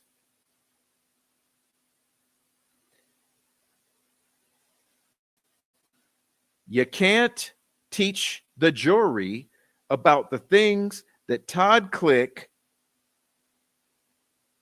Kevin Murphy, or Greg Ferenczi discovered, who were officers of the law doing an investigation. Yeah, that's right. Like I said, imagine how much was kept from this jury. Geofencing.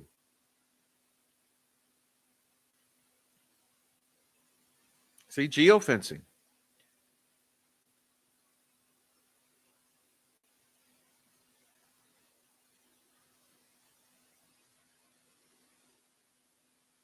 No talking about prior bad acts of the witnesses. Right, because you couldn't discredit Sarah Carbaugh, right? You couldn't say that she's lying for some particular reason, maybe because she was offered some sort of deal. Can't talk about how the files were labeled or handed over. Kathy Shank. Okay, let me bring this one to the surface. Here is what was hidden from the jury.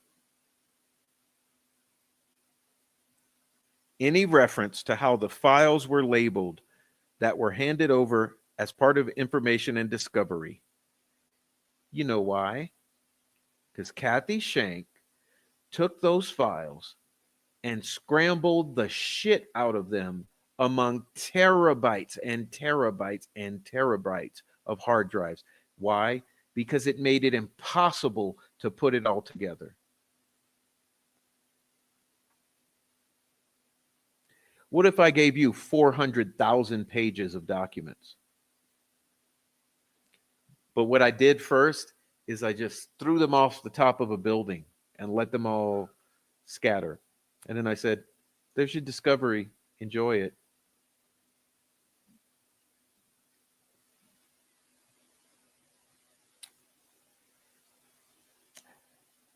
Matter of fact, I believe we heard Brad saying tonight that there was shit he couldn't find. It's like, you wonder why? Kathy Shank.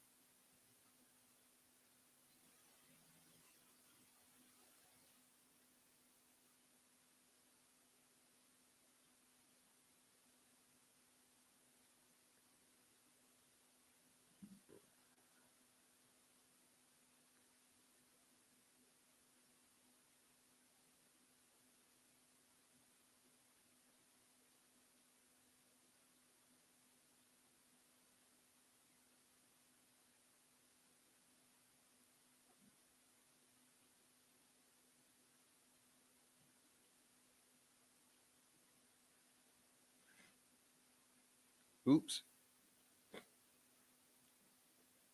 Guess I lost my place. Let's see.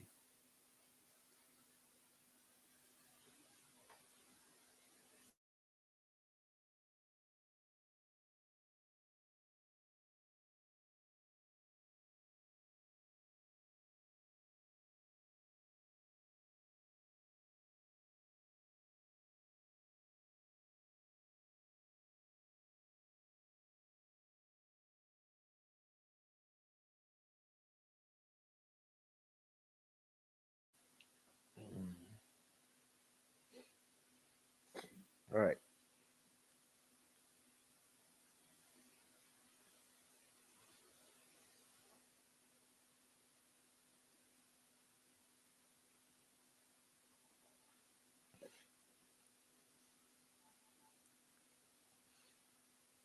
In September 4th, 2024, um, there was an order denying Richard Allen the ability to present a defense, violating both state and federal constitutions.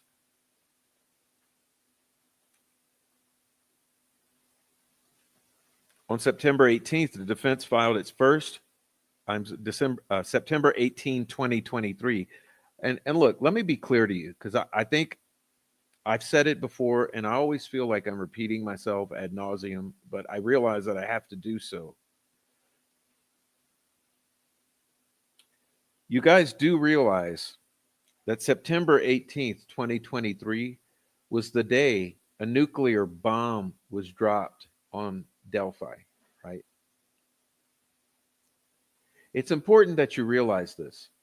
September 18th, 2023, a nuclear bomb was detonated on Delphi. Immediately after, we saw the troll farm go into full out assault mode to try to take us all down simultaneously. You saw the massive crime scene photo leak from the troll farm. You saw the suicide of Robert Fortson. You saw the entire troll farm immediately go silent because they realized they screwed the pooch. All in response to September 18, 2023, Frank's memorandum. The very thing that Baldwin was going on and on about a couple days ago.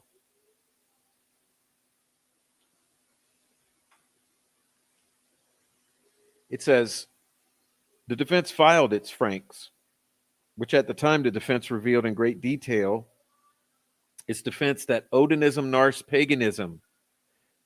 No, see, this is where they fucked up. Like I said, you should have said a gang of white supremacists. It's a gang. It's not a cult. That's where you fucked up. Okay. The Odinist costume or mask is what's put over this gang. It's a calling card. Okay. So what you have to do is omit the Odinist from the theory and put in this fucking gang. It makes it digestible. and it makes it true. Let's rephrase it using that. The defense revealed in great detail its defense that a fucking gang using heathen Norse paganist signatures explain the unusual nature of the crime scene.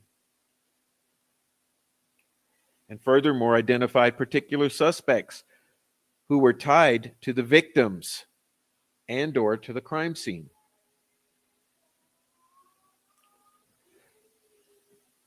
The Franks notice was very transparent and left no doubt that the defense would be claiming that A, a fucking gang were involved in the murders of the victims. B, law enforcement began investigating the links between the crime scene and this fucking gang within 3 days of the murders. That law enforcement began investigating Holder and Westfall as suspects within 3 days of the murders. That at least 3 law enforcement officers, Ferenczi, Click, and Murphy, continued to investigate the fucking gang ties to the murders, particularly ties between Holder, Westfall, and certain men in Rushville to the murders. That Richard Allen had no connection to this gang and therefore could not have left signatures of this gang at the crime scene. In spite of the prosecutor knowing defendant Allen's third-party defense on September 18, 2023, the prosecution waited over 7 months before filing its motion in limine. Yeah, it waited till the last minute to try to hamstring your ass.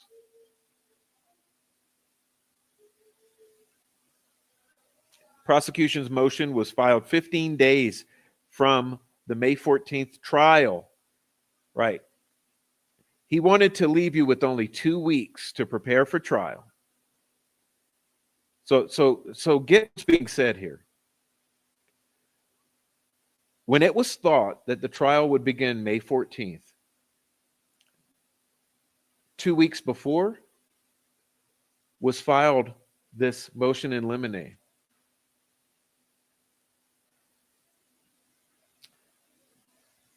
Which only would have allowed 2 weeks to prepare an entirely different defense.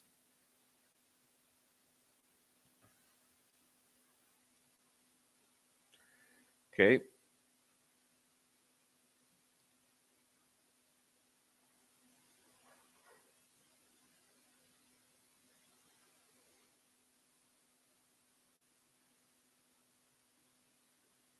The court would prevent the defense from presenting evidence that explains the defense's belief of what the crime scene shows.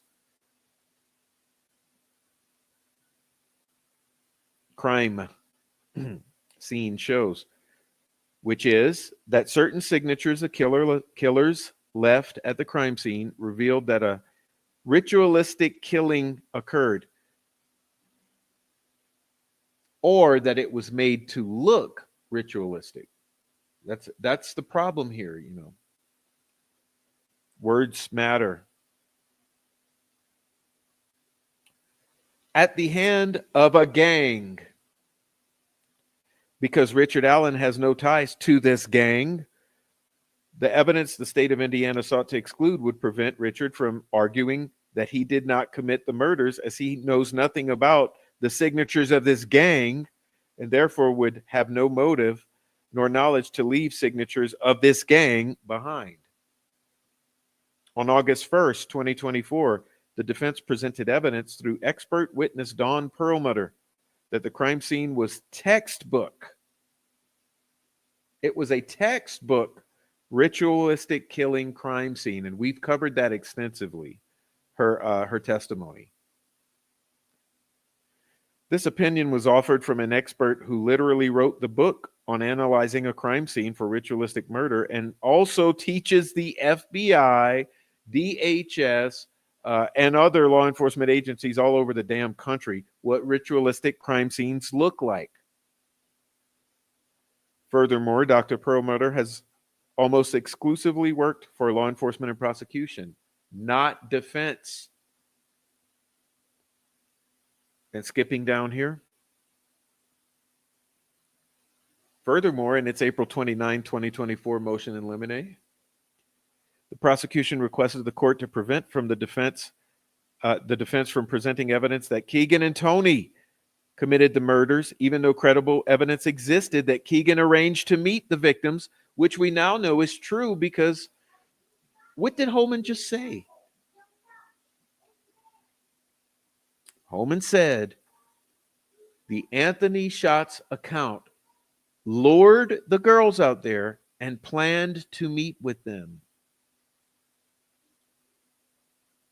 Which seems like it would be important in a double homicide of two little kids to allow the jury to know that.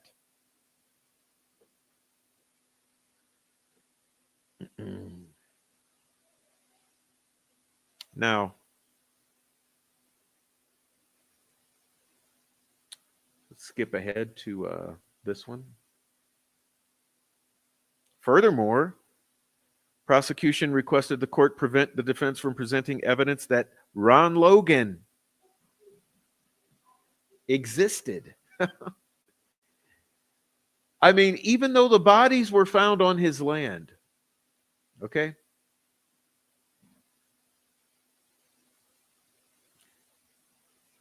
Whenever have you found bodies on someone's property and you can't mention that person's name?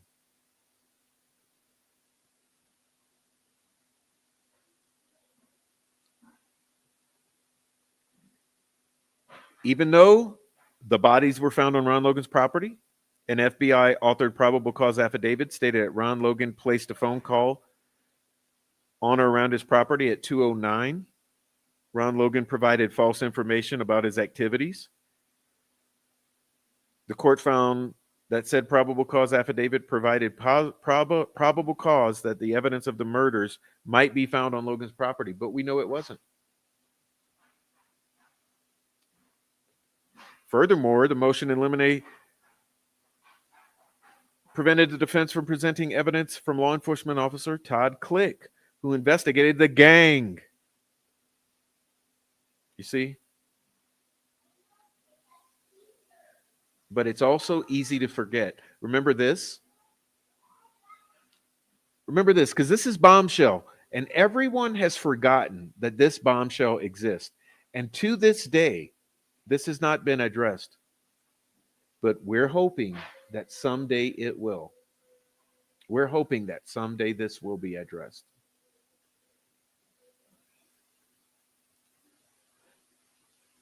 All right. Is there a phone or a picture that you've learned of that you could not find on Liberty's phone?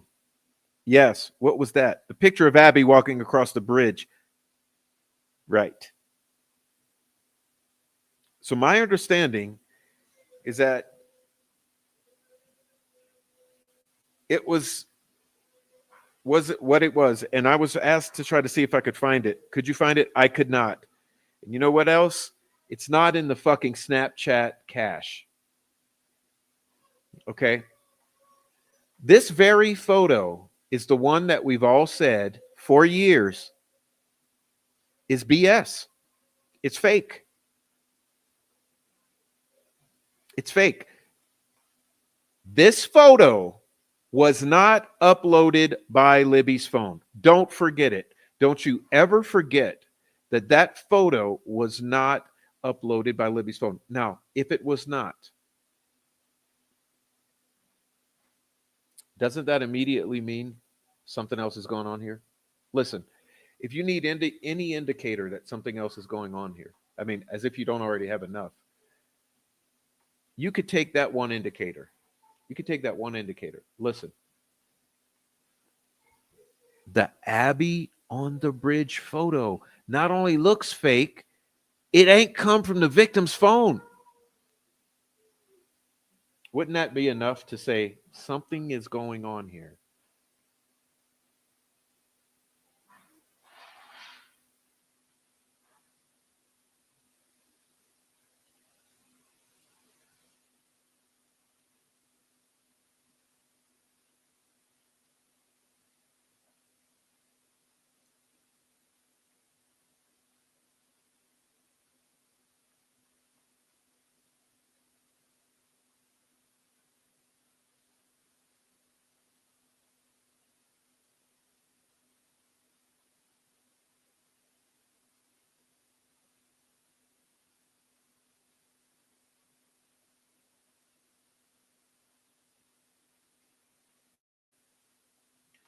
Chat's pissing me off again.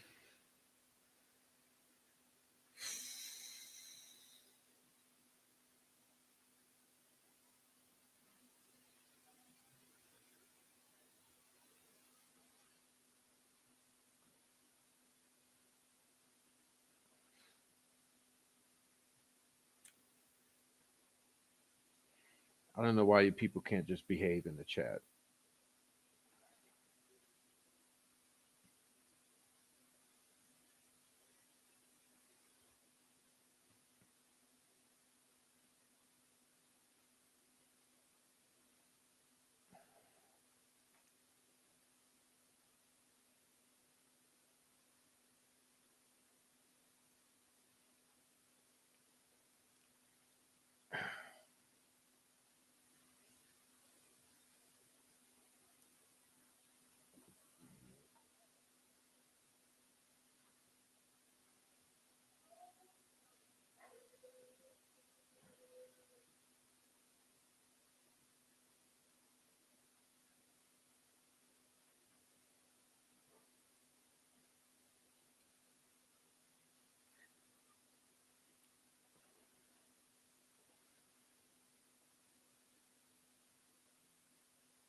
I mean, if you'd rather come over here and just fucking scream and yell in the chat to be heard and throw me off so that I don't come and do these shows anymore, just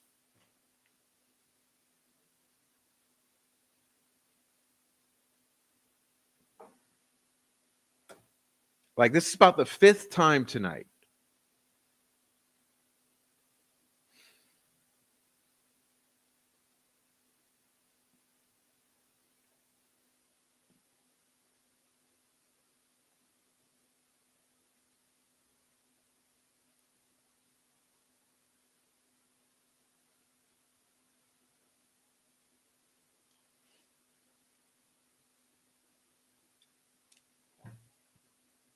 I mean, do you not want to talk about the case and what's actually important? What is going on here?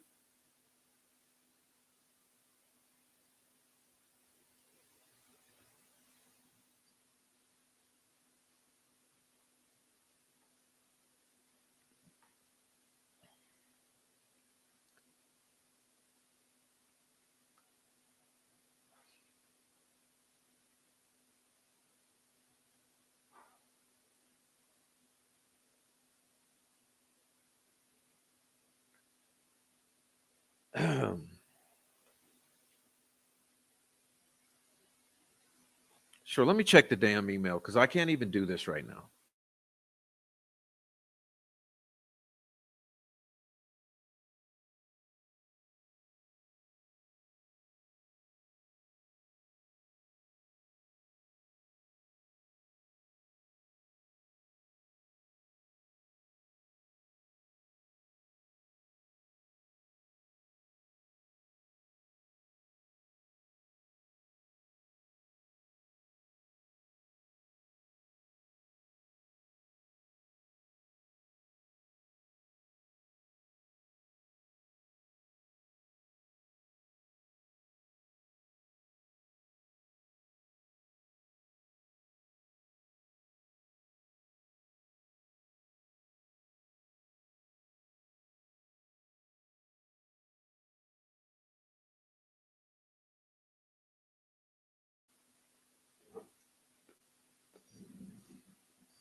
No, they come in here to disrupt, which is what she's done tonight.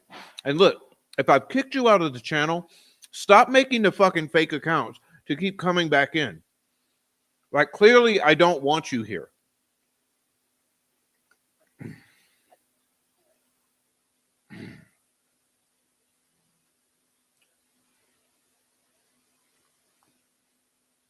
Hey, JD, your email didn't come through.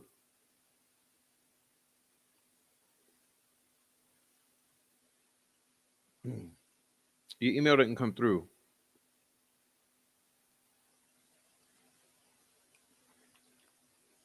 You see, they're doing this stuff because I actually have good things to say, and they want to throw the conversation off, which they're accomplishing tonight.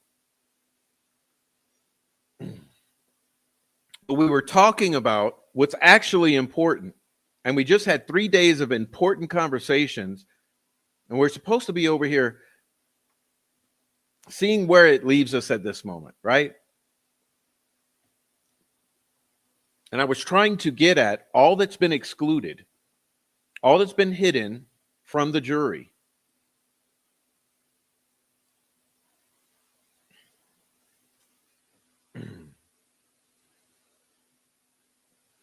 But I mean, shit like this, I can just end the show and god damn, man.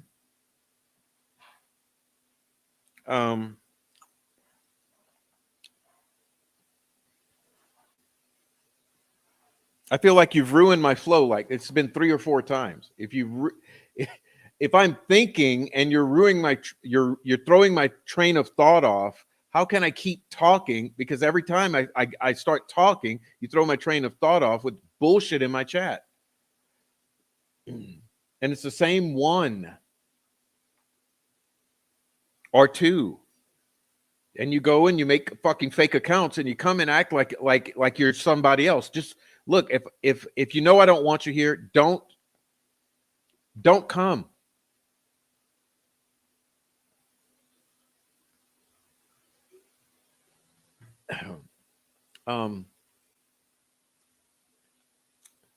So what has been hidden from the jury? Well, here's some more. Here's some more.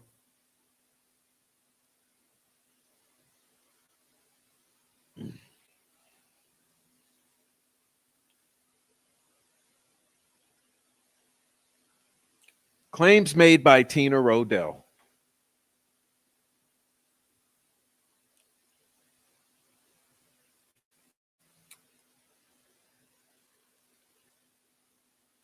She believes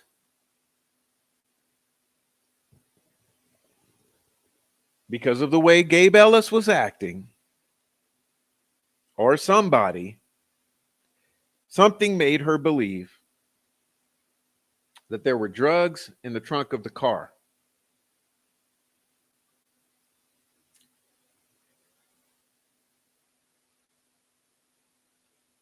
But see, here's where you have to circle back, okay?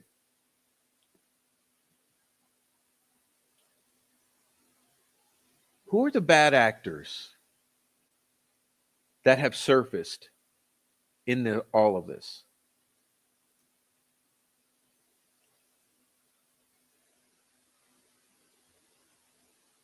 As a matter of fact, I'll leave it in the chat. Bad actors, bad state actors.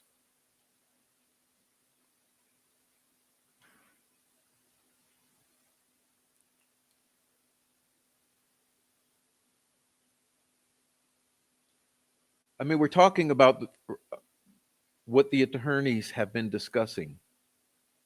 Okay. Thank you. Thank you, Sleuty.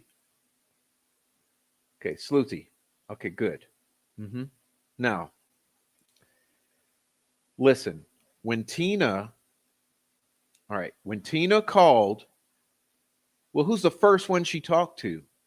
Tobe Lesenby. Tobe. Okay, so she says the men with her daughter are Elijah Cook, Keegan Callis, Josh Weaver, Tyler Joe French, Travis Janicki, and Blake Hicks.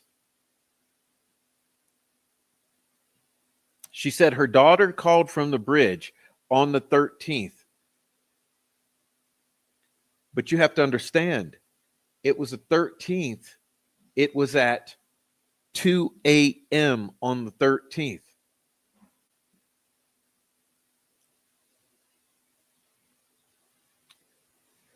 Her daughter did not come home until the 15th. Okay, so you all need to start thinking. 13th, 14th, and when did baby come home? 15th. Well, question. When did this happen with Abby and Libby?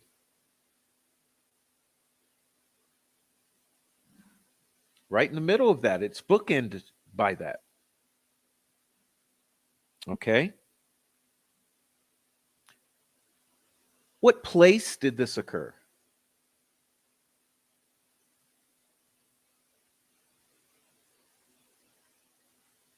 High Bridge. So same time, same place. She says her daughter was gang raped and beaten by this gang as an initiation. It's rumored it was Sons of Odin.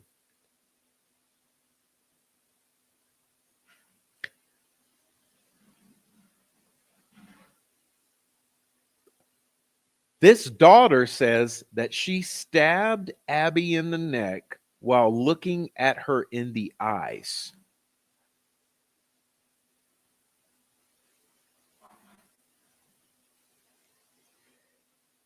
Tina went on to say that the Delphi murders could have been an act of revenge against Derek German. He believed that Derek snitched on Christy Lynn Martin, Keegan Callis, Tyler Joe French, and Jeff Reagan. She said Cheyenne and Cheryl were there with the group and may have witnessed the crime.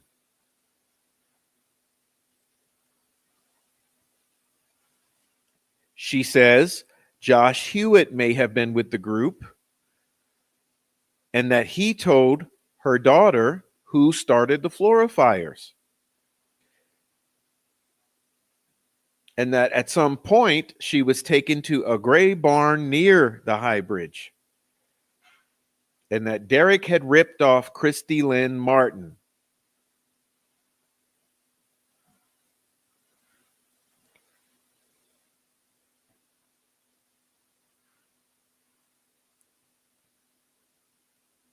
Same time, same place. Well, wouldn't you say must be the same people?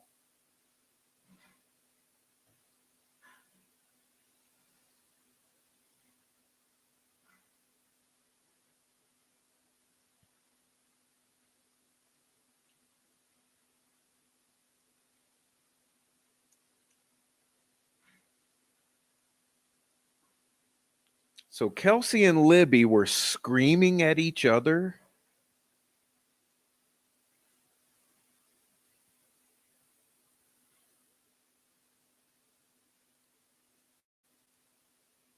Who is this T?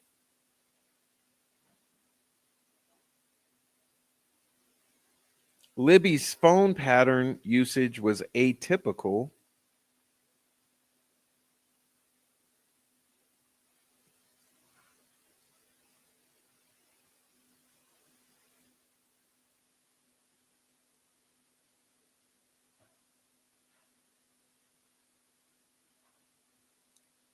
And are you aware, Mr. Holman, that Miss Carba and Miss Blair didn't want to produce sketches,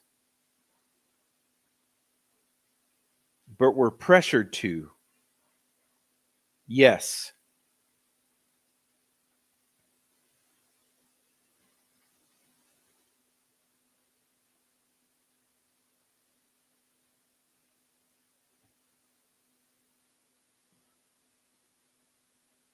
So Rayleigh's mom reached out to me yesterday, and basically, law enforcement tried to get her to agree that the young guy is who she saw. When she didn't go alone, they said she's not a credible witness.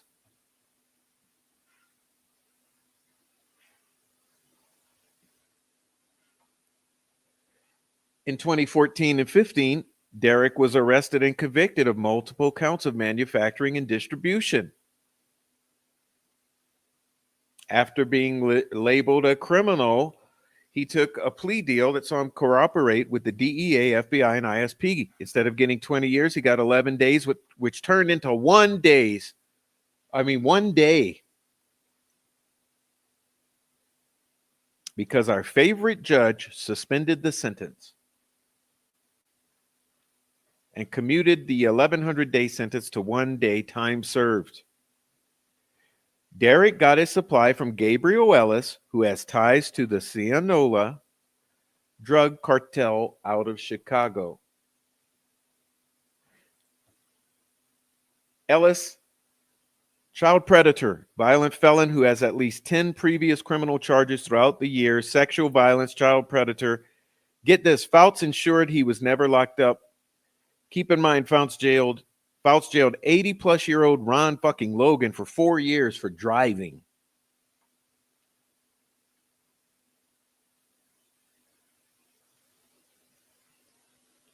In my opinion, Ellis sought revenge with Derek through his daughter. That's why Libby was desecrated like that. Only months earlier, Karina McClurkin was last seen when she went missing near this piece of fucking trash. Keep in mind the vehicle. His vehicle was a Pontiac Grand Am White, close to the one described by investigators.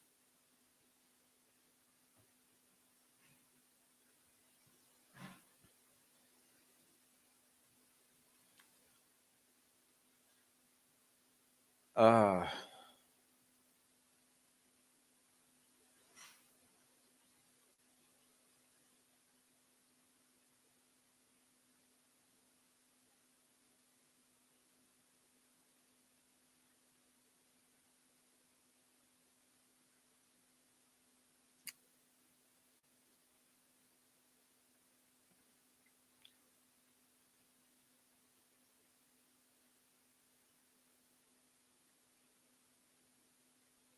all right.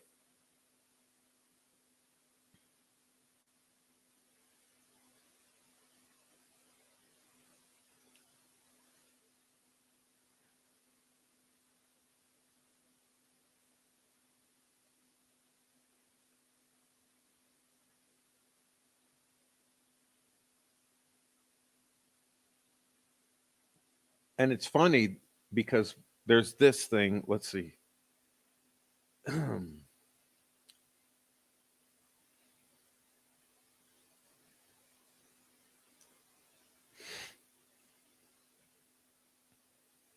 saw a conversation between three people on February 15th, 2017.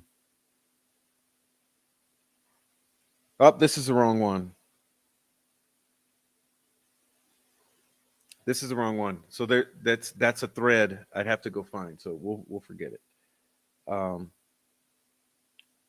so let's see. The last thing here, I got to get the right page for you on this.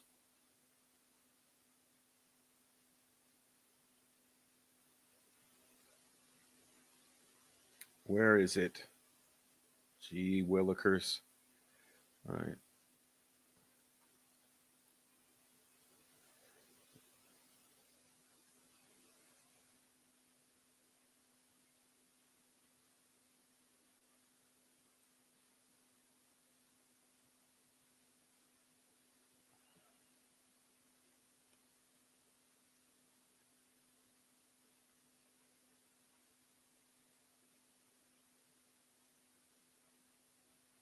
God, man, this is just annoying. All right. Yeah, let's go here. This is a page. There we go.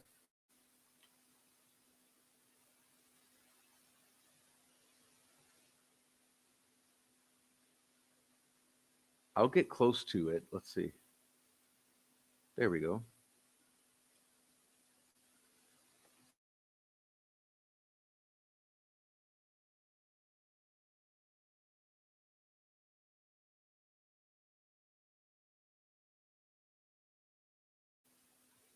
Okay. On April 3rd. Oh, geez. Come on, man. It's just too late tonight. I'm up. I'm a little aggravated and I'm tired. So it's just not working. The show is not working out for me. I'll do better next time. On April 3rd, 2023, two of the transport guards walking Richard to and from his visit prominently displayed multiple patches on their DOC uniforms.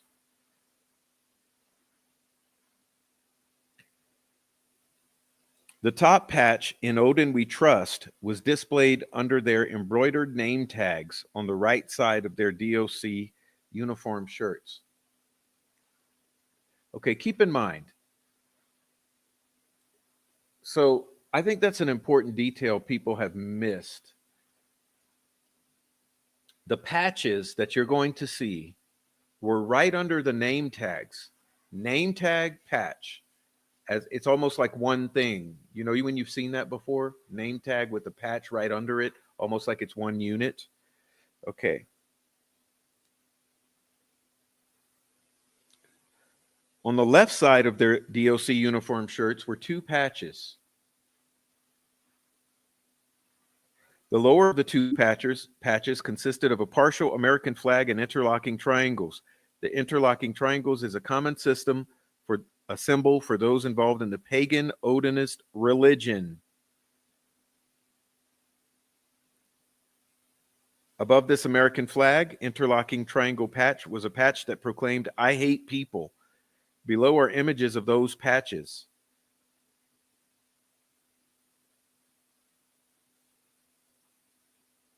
In spite of the fact that for over 5 months, Richard Allen's defense team had been able to bring their phones in when visiting Richard Allen, after Richard's defense team took that, remember that decrepit photograph, remember that horrible photograph with the slobber and Richard Allen like down 40, 50 pounds? Remember how bad that looked?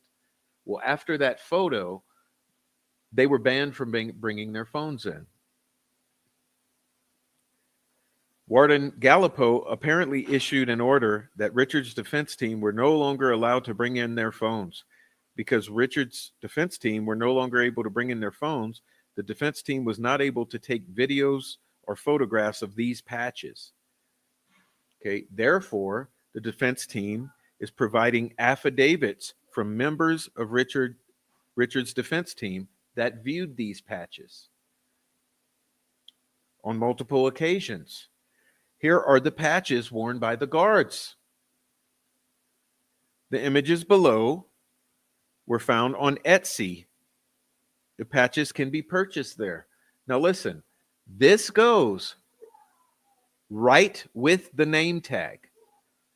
You get it?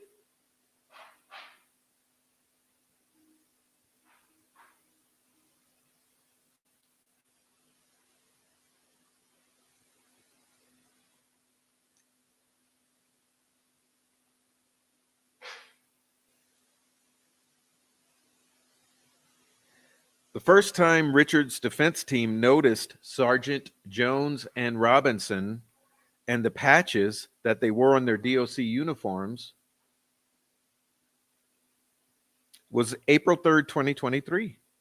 This also coincides with the time frame Richard Allen's mental health began a steep decline.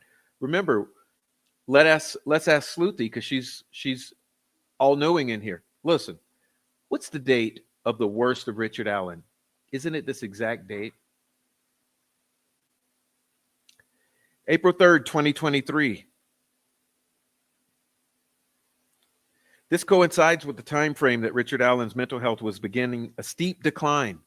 From that point forward, these two guards seemed inseparable from Richard Allen. Inseparable.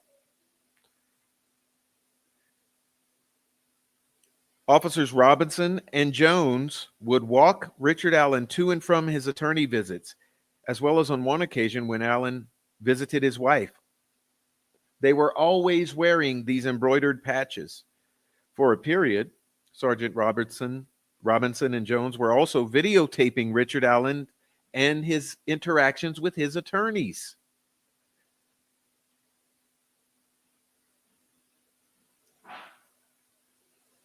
Sergeant Robinson and Jones were always close enough to Richard to be assured that Richard did not feel comfortable talking to his attorneys. That's what Baldwin was talking about, right? Or shit, I don't even remember now. Maybe it was Rozzy. One of these attorneys was just talking about this, that these people were intimidating him. It was Brad. Okay, they were intimidating, making him feel uncomfortable, and also eavesdropping and recording with a videotape.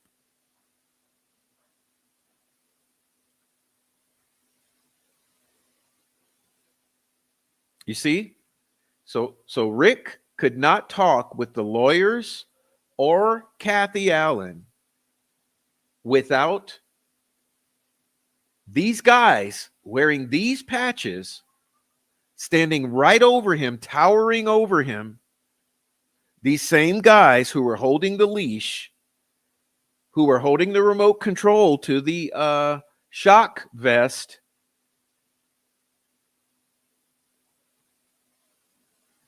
Max Baker and Matt Hoffman have both been a part of Allen's defense team and have met him on several occasions. Paragraph 10 of Max's affidavit provides insight.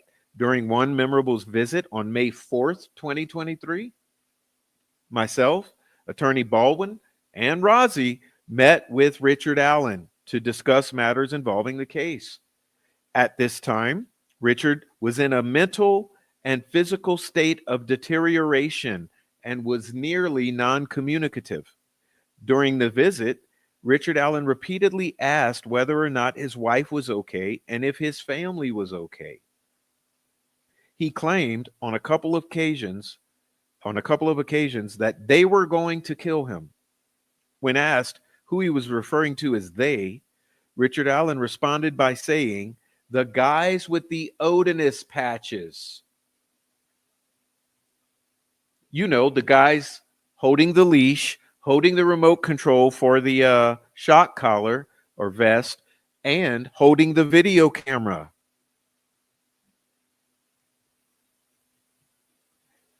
Up until this point in the legal process, Richard Allen's team had never mentioned Odinism to Richard Allen. So Richard is saying they are going to kill him. Is my wife okay? Is my family okay? When asked who is they, he says, these guys.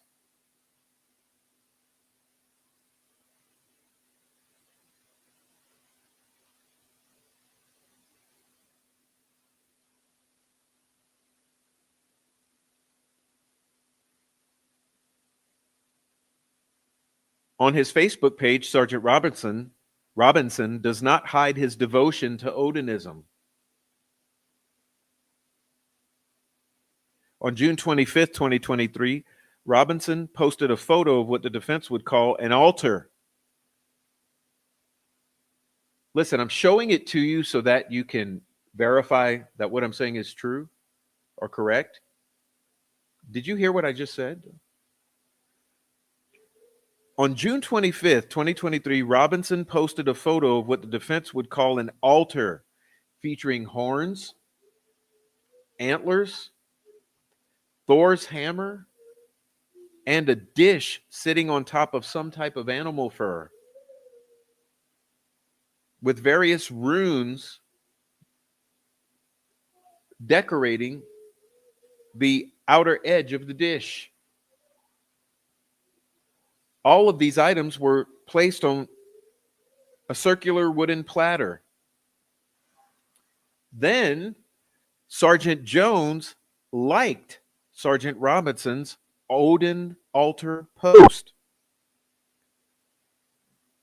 Sergeant Robinson's altar is similar to an altar posted by Brad Holder.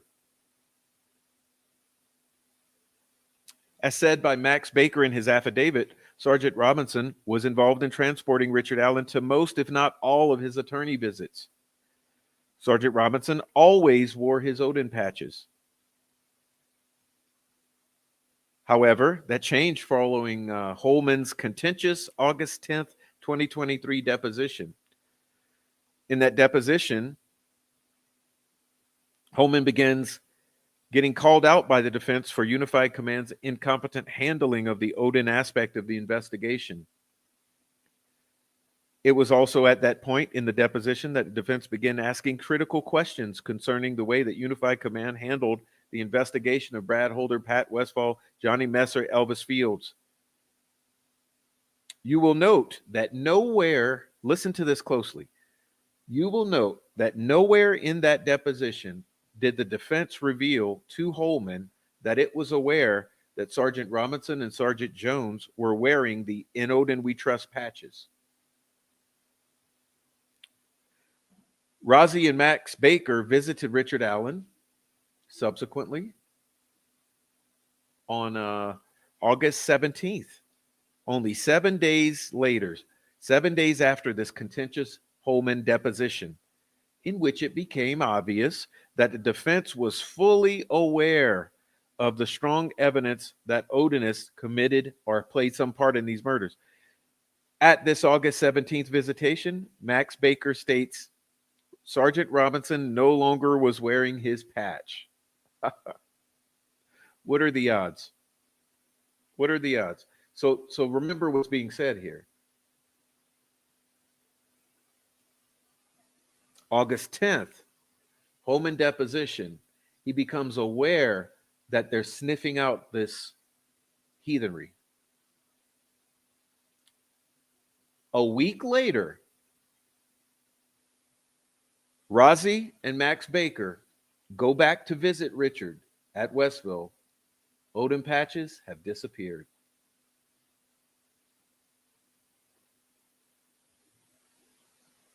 The defense team has no direct knowledge as to whether Jerry Holman or anyone from Unified Command contacted Sergeant Robinson or anyone else from Westville to alert them that Rick's defense team was fully aware that evidence supported Odinists being involved in the murders.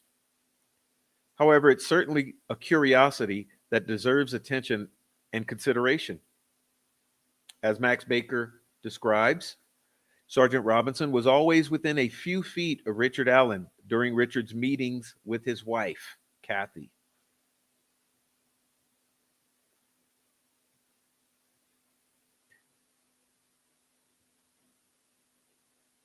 With no room, other inmates in his visitation room, the room was completely silent. Robinson could always hear everything that Richard told his wife. Certainly, Robinson and Jones stood close enough to Richard to intimidate Richard from talking openly and honestly to his wife about what was going on at Westville. In addition, in their combined 50 plus years of practicing criminal defense, Baldwin and Rozzi have never had their purported confidential attorney visits videotaped with a handheld video recorder. Sergeant Jones and Sergeant Robinson beginning April 3rd, 2023, began videotaping Richard Allen's interactions with his attorneys.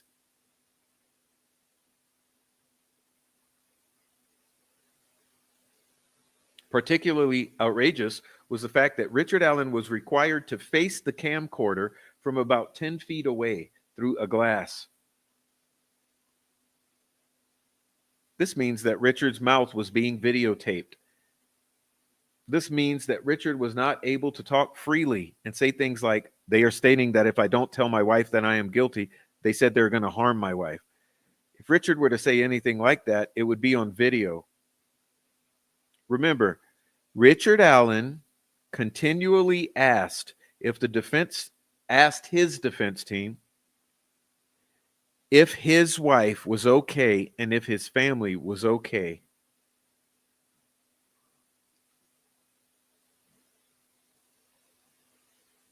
All right.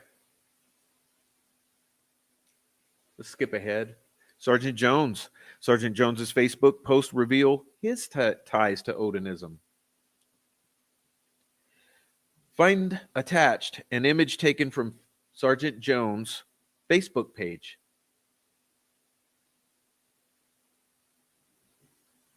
And marked as Exhibit 122. As you can see, the interlocking triangles that appear on Sergeant Jones's patch also appear in this photo. You will also notice a rune in the lower left-hand corner of the photo. It's hard to see because it's black. Remember also that Jones liked Sergeant Robinson's altar to Odin.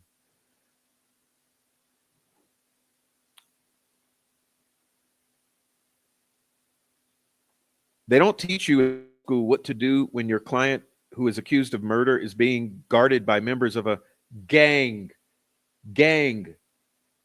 Andy, gang, whose members, evidence strongly suggest, were actual murderers.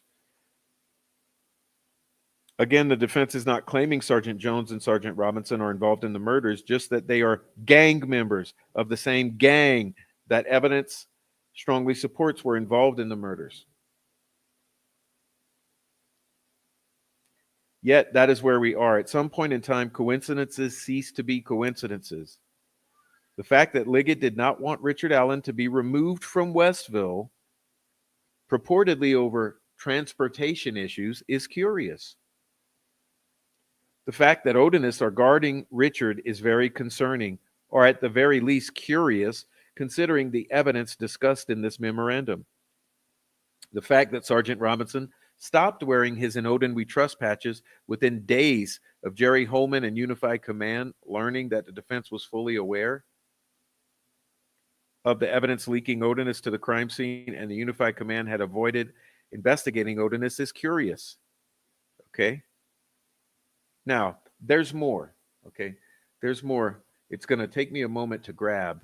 There's two more things, and I'll let you go because I am still fucking aggravated. I'm not going to lie. There's two more things, though. So let me grab them. Let's see. Oh, man.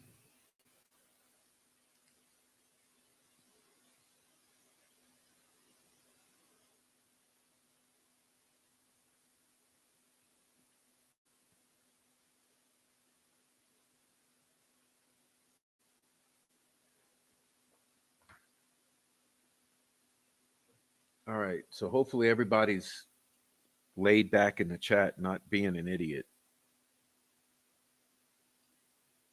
All right. Yeah, let me grab this real quick. I could just put that back up. Let me put that back up because you just can't make this shit up.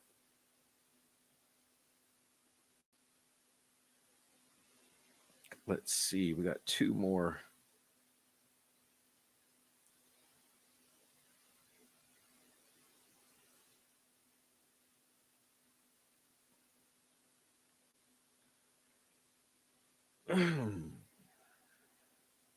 Do I need chocolate yet? Is that the issue?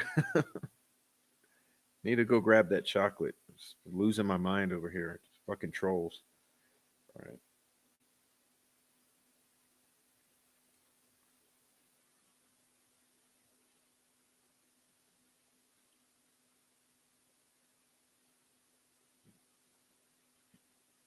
I must be hungry. Is that what you're saying? Aggravated is the word. Okay, let's see. I'm looking for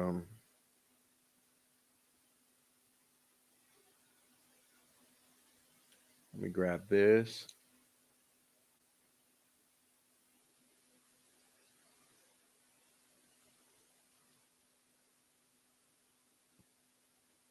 Oh, snap.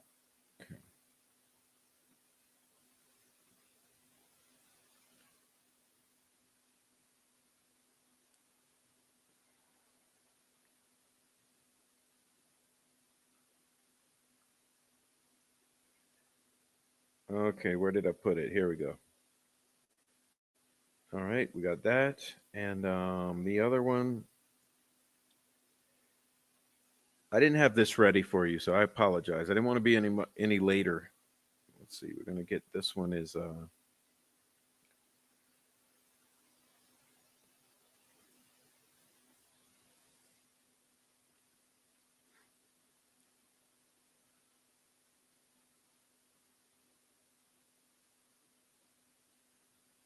all right. Here we go. Okay. Gee willikers, man.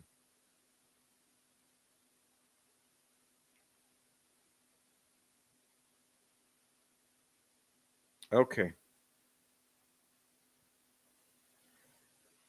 All right. All right. All right.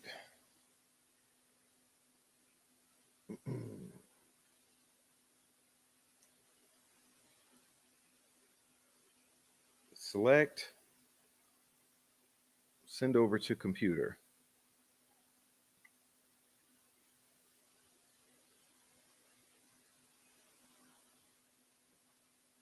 There we go.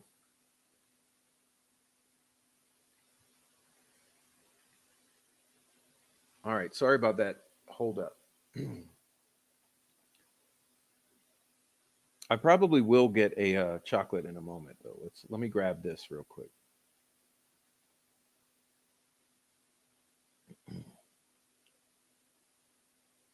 Just the insane bull crap that you have to deal with on a YouTube channel. It's like it's all right.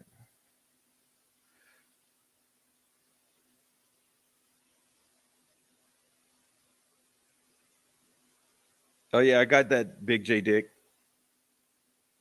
I got that. I read it earlier, but thank you so much. Okay, let me see.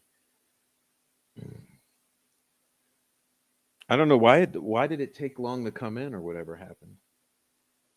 All right, so let's see. We got this. So this right here, this is from page 8 of one of the letters of Robert Baston. And remember, I've read those so many times for you. Or is it page 9? It's page 9. But this paragraph here, remember what we've been discussing. This says the corrupt Westville Correctional Facility warden, John Gallipo, does not allow the Christian Amish church group called Christmas Behind Bars to pass out Christmas snacks or sacks to inmates because Warden John Gallipo is the leader here of a pagan white nationalist group called Odin.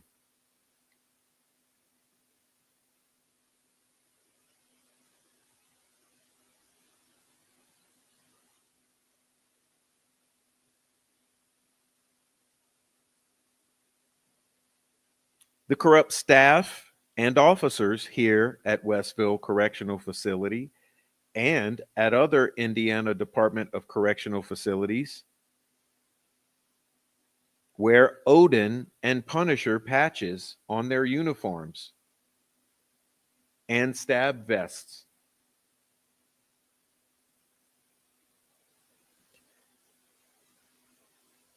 The corrupt staff and officers that wear the Punisher patches is a group of good old boys that assault, torture, abuse, and mistreat inmates. I submitted an IDOC grievance to the IDOC Office of Investigations and Intelligence concerning the Odin and Punisher patches, but this grievance never got processed due to the corruption.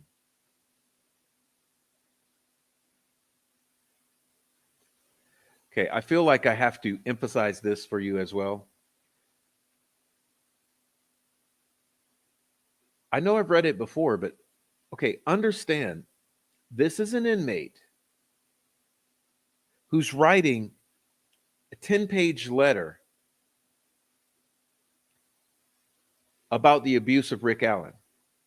And I've read it before. He says, again, Warden John Gallipo is the leader here of a pagan white nationalist group called Odin. The corrupt staff and officers here at Westville Correctional Facility and other Indiana Department of Correctional Facilities wear Odin and Punisher patches on their uniforms and stab vests.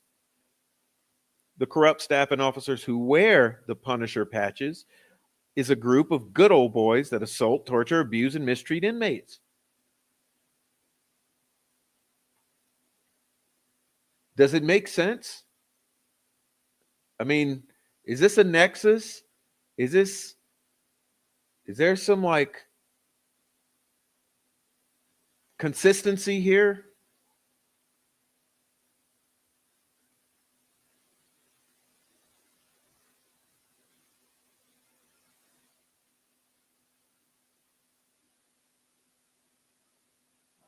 And you listen.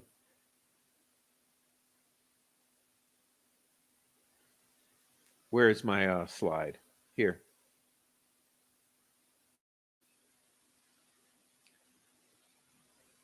Do you think that they weren't torturing this dude? Let's see. He said, Gallipo is a leader of the pagan white nationalist group called Odin. The corrupt staff and officers here wear Odin and Punisher patches on their uniforms. They're a group of good old boys who assault, torture, abuse, and mistreat. What do you think this is?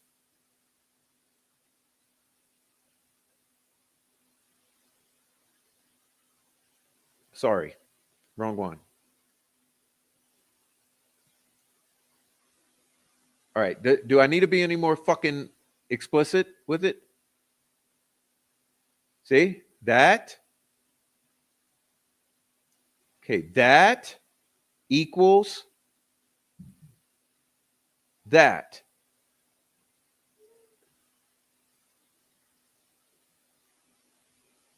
That equals good old boys who assault, torture, abuse, and mistreat a pagan white nationalist group called Odin.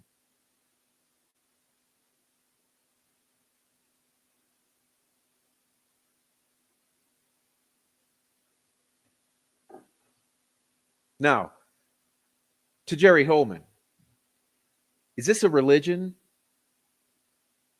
Or is this a pagan white nationalist group, a gang?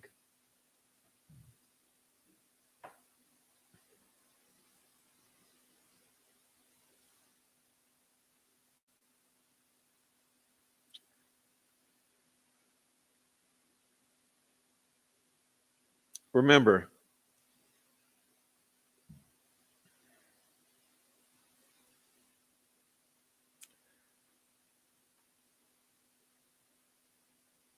On April 1st, Walla noted Rick was documented expressing suicidal ideation, delusions. He made the statement, death would bring relief. She observed, allegedly, insomnia, poor appetite, hopelessness, low self-esteem, and more. On April 2nd, the next day, she noted Rick was more critical. Emergency involuntary medication was administered. He had self-injury and had attempted self-harm.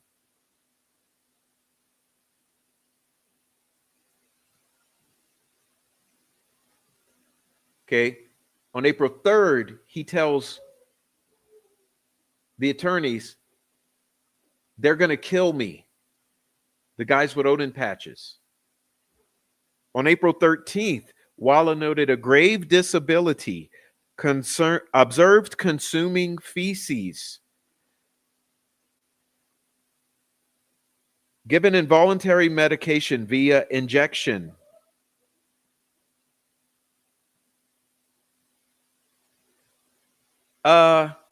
Is this adding up? Is it like the trolls say? Is this all just a bunch of BS?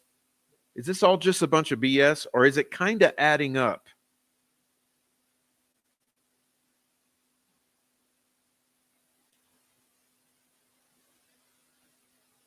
You want more? There's more. Where is it?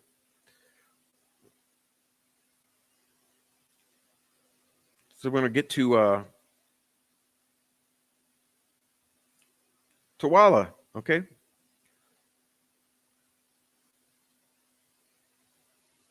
On April 21st,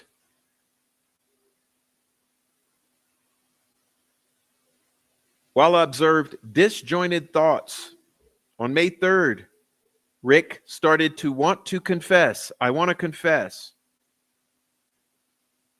By May 12th, Rick's disorganized thinking had accelerated. On May 18th, he had a man-down incident due to his next scheduled injection.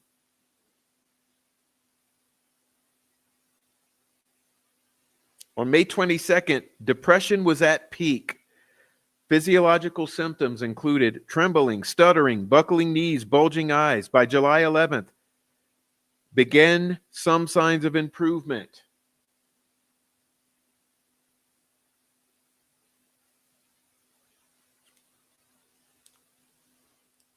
April 12th, Rick refused to leave recreation. Diener states, losing memory. Walla notes that on one occasion, she was asked to determine if Rick was undergoing psychosis or feigning illness.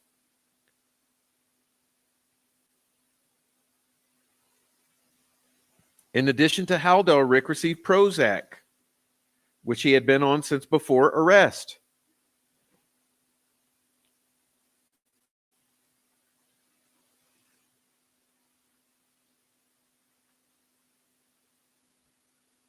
I've lost the place where his weight is mentioned here as plummeting. Oh, gosh.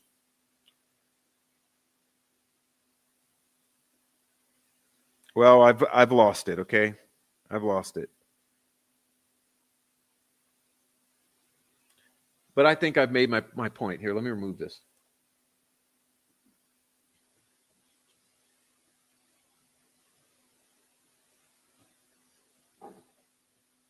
That's all I got. That's all I got. Back to my notes so I don't miss anything here.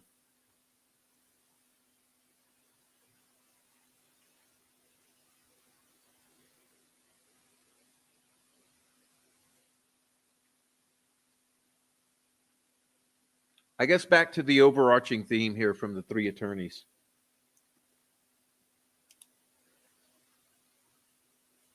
Bullying.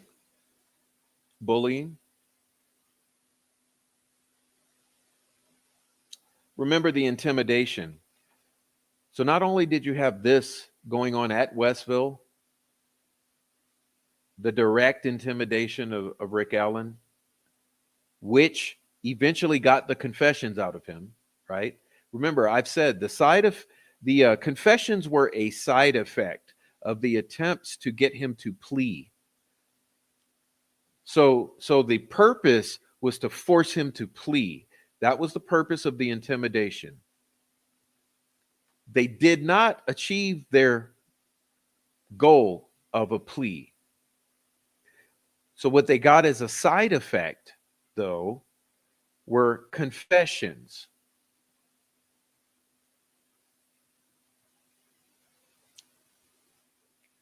You see? Does it make sense? You wanted a plea, you failed at forcing that, but as a side effect of that effort, you got confessions, and those were used against him. So you had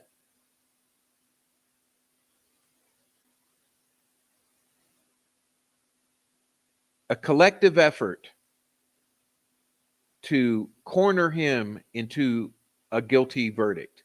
You understand? You had the coerced confession squeezed out of him by putting him in that condition you just saw, with the threats and the medication and the deteriorating state of health and the stress, all of that all combines. Okay, you put all that together, you got this confession squeezed out of him. You added that together with the straight wall of intimidation from law enforcement. Remember what Rosie was talking about, how at that hearing remember all that they've done, okay? They tried to kick these attorneys off of this case. They tried to strip these attorneys away. At that effort, they had a whole contingent of state police show up just for the mere show of force to intimidate these attorneys at that hearing.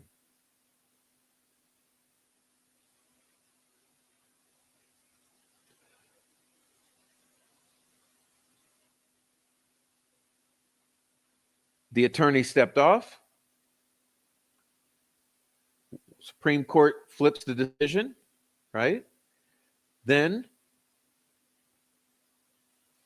Plan B is initiated. What is Plan B? McClellan files contempt. Okay, he files for contempt against them with the intention of having them arrested. That would have happened had it not been for Skip and Julie going in there and telling the truth about the state leaking to Fig Solves. Because when the truth was told that Nick McClellan and Jody Williams were leaking to Fig Solves, then suddenly, boop, contempt did not happen on the second try to remove them and have them jailed. Then you had trial come, you had Brian Harshman get up there, do what he had to did what he had to do to get the jury convinced that Rick Allen is guilty. And he did that a number of ways.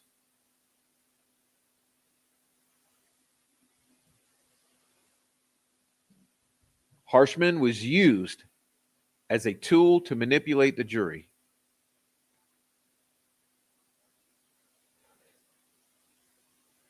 Several of the witnesses, the experts, the judge,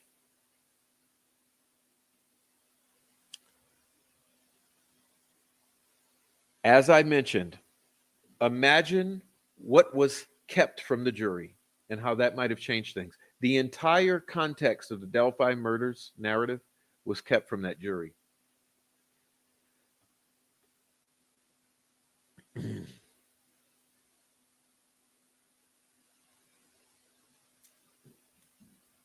Remember all the forensics that were left out from the digital world.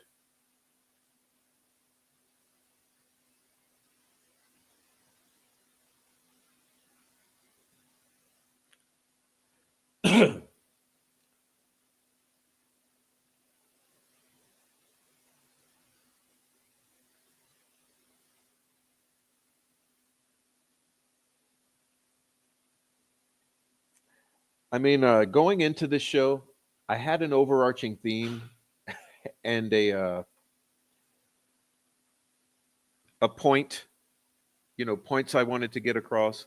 At this point, I feel like uh, I was derailed. I was so derailed by the chat that I've lost it. Okay, I've lost it. I've lost it. Sorry, I've lost kind of like the point of all this. But hopefully, you got something out of it.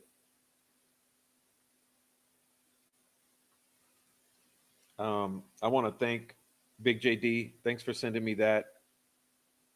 I intend on covering it later. I didn't intend on covering it tonight, so that's why I didn't. But thank you, Big JD. Um,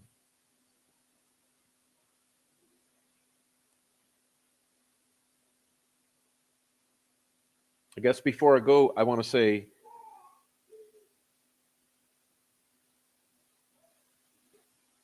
it's odd that we have not heard from the jury. It's odd. And understand if you're a juror, if you were a juror, understand all that I've said, all that has been kept from you.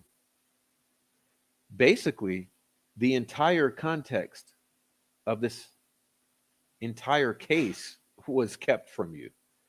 So you had no contact text established in which to make your decision. You were given a uh, a, a tunnel vision. You were given an angle that's a result of tunnel vision. All you saw was what they wanted you to see, which was Rick Allen. Remember, Harshman said, he sounds like Rich Allen. I know his voice. Basically, the guy was railroaded. He was railroaded. You didn't get the context of the entire case. You don't know anything about the entire case. You're probably starting to learn now. It was intentional. It was intentional.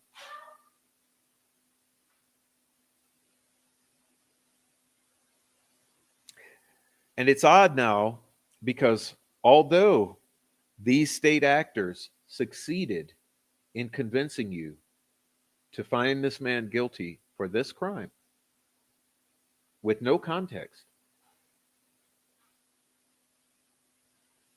they still feel the need to go out there now and continue to push their narrative to try to convince everyone else that they were right and everyone else was wrong.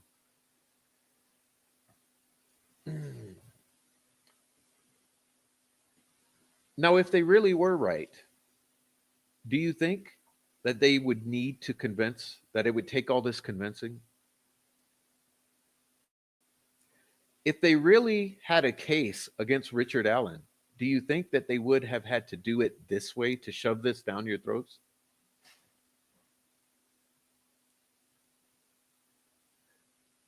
If they had excellent evidence of the accused's guilt, don't you think that would have been provided in the entire context of this crime to the extent that reasonable doubt would have been obvious? Or the crime would have been obvious beyond, or the evidence would have made it obvious beyond a reasonable doubt.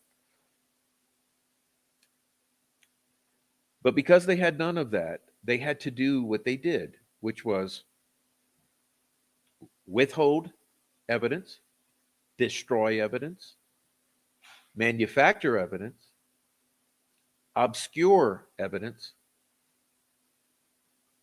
give you this very limited pathway, zero context.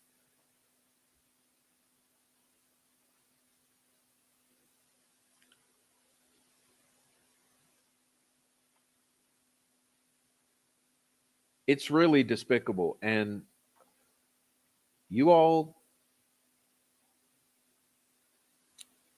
I hope that as you learn more about what's out here, that maybe you'll talk to each other and maybe someone will step forward and talk to us about what the thinking was here.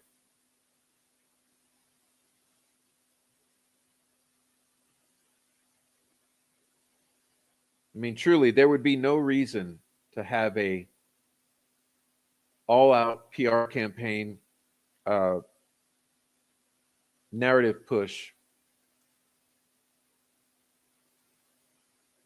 if everything was self-evident, and we know it's not. Okay, or at least not when it comes to the guilt of Richard Allen. Now, there's evidence, there's things that are evident, and it's all the bad things that we've discussed tonight. So all of that is self-evident, and that's what we're counting on, and that's what I was kind of bringing it back to the beginning. That's what I was saying at the beginning. That's what I was saying is that what we do is special. We're a sort of meta level observer.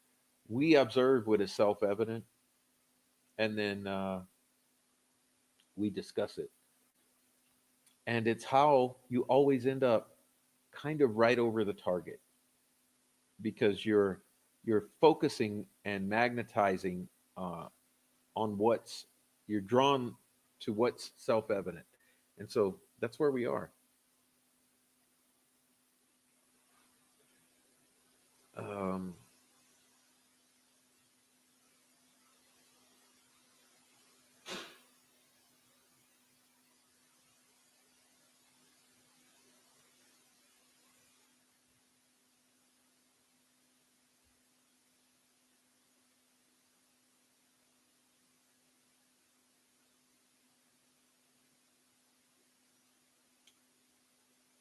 all right, let me see, I got to do a thing or two.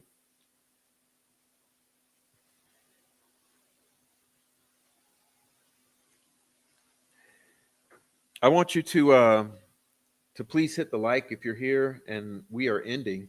Please hit the like. Appreciate it. Even if you hit it on the way out, don't forget to hit the like. Let's see. I'm trying to message someone now. Let's see.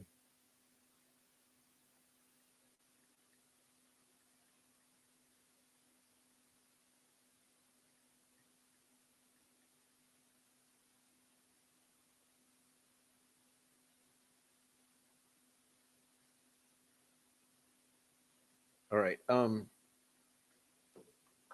look, I'll do our commercial. We have donation pathways. Please support the channel with the little pathways that are tagged here. We got Cash App and Buy Me a Coffee. And I would love your support at those pathways. Let's see who has sent in some super chats and thank them for that support. Well, we had L'Oreal become a new member. Thank you, L'Oreal. And any other new members? Nope, just L'Oreal. Thanks for the membership, L'Oreal. Hope you enjoy it. Uh, L'Oreal, there's a video called Train Guy in the members section. Please go check that out. You'll find it exciting. Um, we got Ninja Warrior Assassin. Thank you for the super chat. Keep up the good work. Thank you. And Radar, grab a coffee. You're doing great. We have eyes in chat. Just thank you, Radar. I will grab a damn coffee. Not tonight, though. You know what I'm going to do? It's time for me to watch some First Amendment auditors. That's right. That's my guilty pleasure at night. First Amendment off. I can't speak. First Amendment auditors. It's my guilty pleasure as I'm passing out, watching people freak out for cameras. What's up, that girl? Super sticker. That girl. $1.49 super sticker. Thank you, that girl. Who's that girl? Tammy Martin. I appreciate you. I appreciate you. Thank you. Jake Brooks. What's up, Jake Brooks? How was vacation? All right. Mino Dino. Hope your night gets better. It is better. I mean, no, it's not because someone was fucking with me intentionally in the chat that and it pisses me off. And they know I don't even want them in my channel. Like clearly I blocked them, but they go and they make new accounts. And what they do is for the first show or two or five, they act normal, and then eventually they start acting up again, and I realize who it is. And it sucks that you can't block IP addresses because I'd love to block her permanently. Mino Dino, though. Thank you. So it's just a fucking troll. That's what it is. Uh,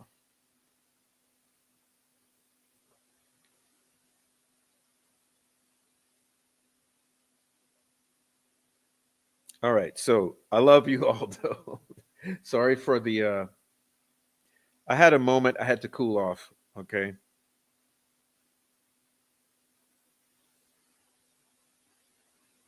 Christina, I wish you could help. I wish you could help. Yeah. If you had all the things and I could just say, can you get this, all this together and put it in a PDF so I can share it on the screen, that would be great. You should email me, Christina. Email me. Maybe we can figure out a process. I'd have to give you access to a Google Drive or something. But Christina, thank you. L'Oreal, thank you again. Yeah, please watch Train Guy. Um, all right, all right, all right. Appreciate you all so much. See anything? I probably missed a lot of good chat, and I'm sorry. Tonight was a night for me to talk and read, so I wasn't able to really get on the chat that well. The only ones I saw were the annoying ones that stick out like I don't know, like razor blades in the eyeball, and they jump right out at me and throws me off from the whole conversation. So yeah, sorry you had to go through a suck ass show because of the trolls, but maybe I'll do better next time. Thanks everyone for being here. I got some good things in the works, and I hope you appreciate them, and I hope they come to fruition. Uh, hey Nick, yeah, email me, Nick. Nick, you must be on the little channel. Nick, if you look on the big channel, it's the Prof, not the Prof True Crime. But thank you, Nick. I'd love to talk. Um, I'll try to find you. You try to find me. We'll find each other. I see you on Twitter, I believe. That's where I know you from. Uh, but yeah, I have a couple guests lined up. It's just going to depend on what we can work out as far as timing. But I got a couple good guests. You guys are going to be elated. So hopefully that works. Let's see. No, it's going to stay members only because someone was throwing a fit about it. And so I have to make it members only so I don't hear a bunch of grief about it. That's why Dumplings Gammy. Uh, Someone threw a fit about it because it's hers, but I did all I could to manipulate the voices. I cut out all the identifying information. I manipulated the voices. I sliced and diced it. I did all that I could to make it totally anonymous, to not endanger anyone's lives, and still, some people never happy, and it's important information. So, yeah, thank you. Who's your daddy? Who we got in here? Indy Cindy. What up, Indy Cindy? And we got Amy, Kayla, Brenda, Kelly, Mino, Heather Brown, Sweet Dude Shibby. Thank you, Mark Ellis. Look, Mark Ellis, super chat. Thank you for the super chat, Mark Ellis. Where are you? You must be on the small channel too. Let me see. Thank you, Mark. Mark is funding the backup channel. Thank you, Mark. Appreciate that. All right, so we got a Swade Smith, Heavy Metal Rehab, Mark Ellis, JT. We got Hey Christina, Gilletta One. Who else is here? Five Green Acres, Nick Stauro, Swade Smith, Bonnie, Jay Lynn, Woman Doing Chaos, L'Oreal, Sons of God, Lisa. Who else is in here? Amy, V, Megan, Lecky. Did I say it right? Megan Lecky. What's up, Megan Lecky?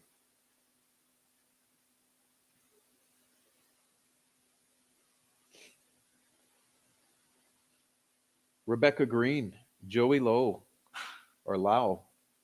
That's another one. How do I say it? Lo or Lao? Okay, Richelle. Yeah, you guys are making amazing points. Amazing points. See, I should have fucking read the chat. Not one person described big bridge guy as short, as a tiny man. He is very short. That would be the first thing people would say. Yeah, of course. Yeah, but let me describe for you. See, the thing that what's her name? Yellow Jacket. She put together a nice little graphic. Well, she did it awesome. Let's see. She put together this little graphic, and it's really helpful. It's like a spreadsheet. Let me read it. I know I saved it. Well, shit, I'm not going to be able to find it. I don't want to slow your night down, so I'll skip it. But she put together all the witness descriptions, kind of in a matrix, and I was sure I saved it, but it's somewhere. I always have trouble finding things.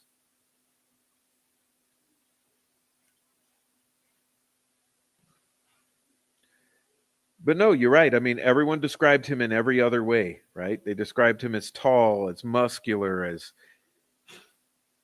big, and all this stuff. But no one said that short little guy. And like I was saying, most importantly, not one person could point at that room and say it's him. So when it came to the sketches, they couldn't say, "Yeah, that's him. I intended to portray in the sketch."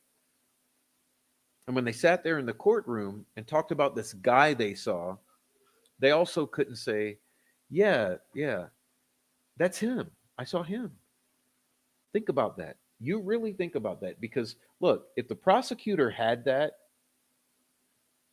don't you think they would have used that? That would have been the nail in the coffin. If the prosecutor had, that's him.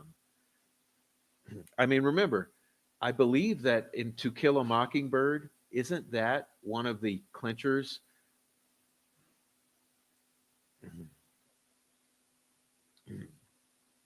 Yeah, what's up? I wonder if certain jurors were selected because they might have some legal thing hanging over. Oh, you mean I know you got Sarah Carbo. I mean, she had something, right? And no one believes her, by the way, because of the way she was acting.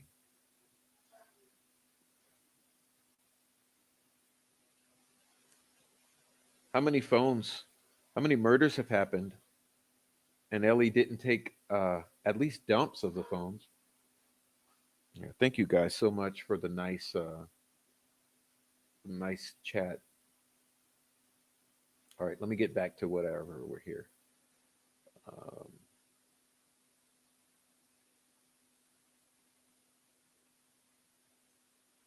Low. Okay, awesome. Let me make sure I'm not missing anything. Hold on.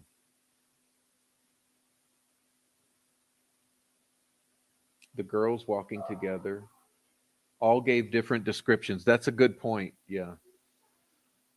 And even considering the backroom coaching, Baldwin said they most likely did. How come they didn't get any of them to point out Allen? If the pick of Abby can be proven fake, why wouldn't they? Why wouldn't it mean something for this case? I mean, she did a great job on Zab Girl.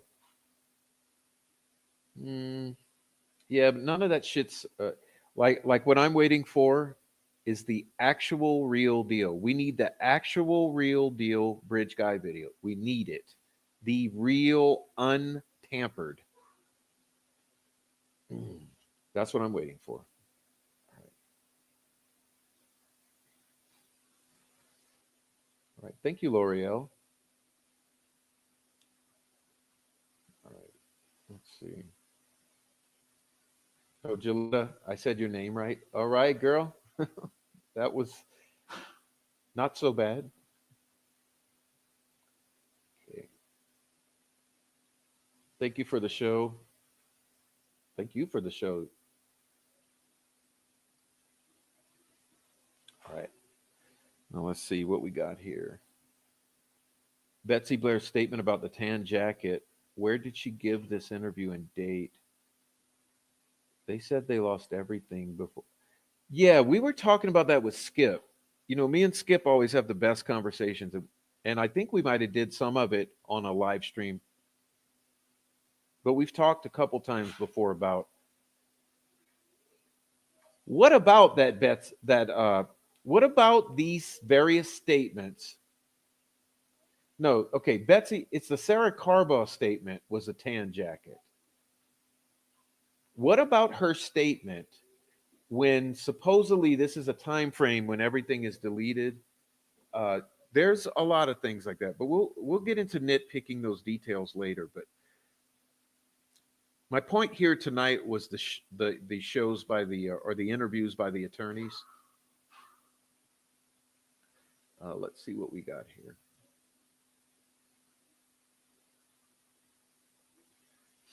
Yeah, you guys are awesome though. Thank you for being here.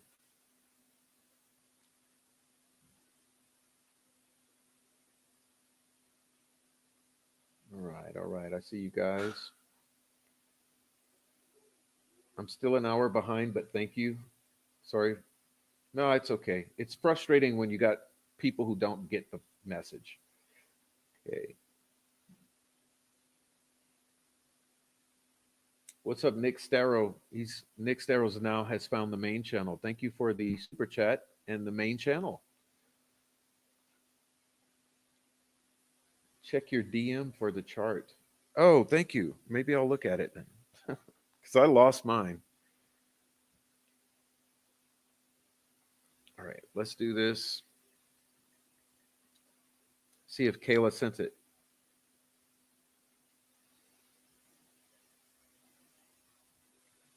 Oh, thank you. I don't deserve it, Kayla. Let's see. Yeah, bridge guy. Height. Okay, height. Taller than her. This is Rayleigh, which would probably be 5'10", which is much taller than Richard Allen. Bree Wilbur, way taller than her. She came up to his forearm. It's unbelievable. Betsy Blair, average, not short, not tall. Well, Richard, you would say short. All right. Muscular or big, says Rayleigh. Muscular, says Bree. Medium, says Betsy. Now, keep in mind, it's my opinion that they're also, it's okay. So, my opinion is they're describing different people. I should make sure to be clear about that. I think Carbaugh is describing someone different than Betsy and Rayleigh. See, Betsy and I'm sorry, Bree and Rayleigh say black hoodie, all black, black, black. Whereas Betsy says denim jacket, Sarah says tan hoodie, but blue jacket later. Once she saw the bridge guy, right?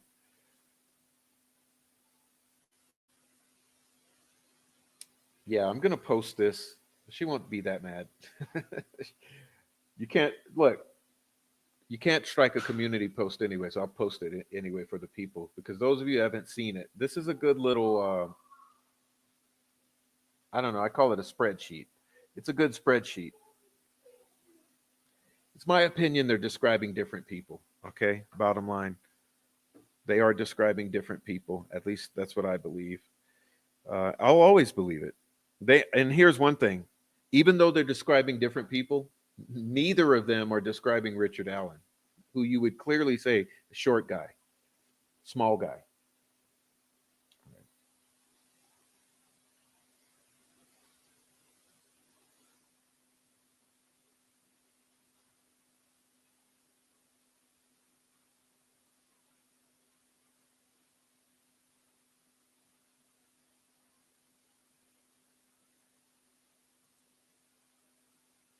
Okay.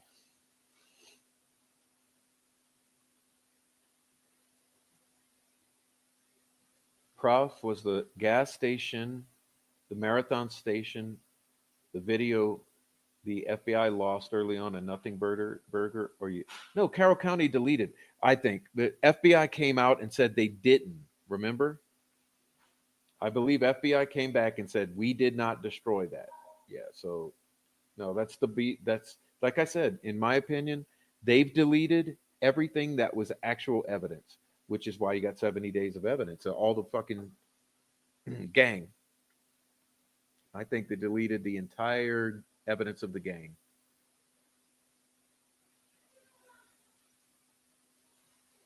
All right.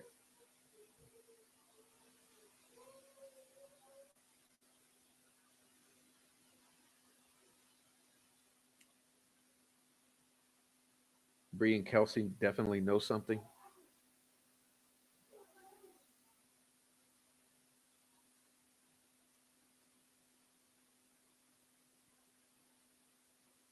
Two different people at a minimum. They might be describing three or four different people.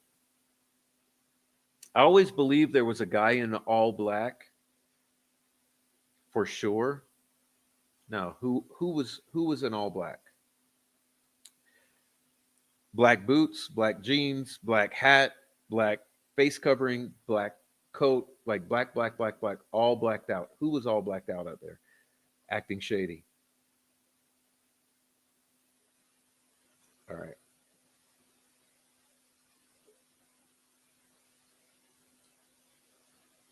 all right. Thank you for joining the live chat. Those of you who are still here, thank you for that.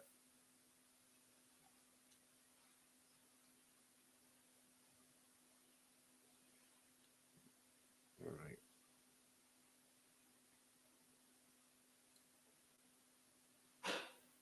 all right, y'all. All right. Anything else here? Oh yeah, so when someone threw me off, see that was so long ago. Okay, see, I missed a crucial part, and I'm glad you mentioned this because when I got thrown off, I was in the middle of talking about this. So let me go back to it before we leave because I wanted to talk about it. Let's see. It involved Mullen. Okay, where was it?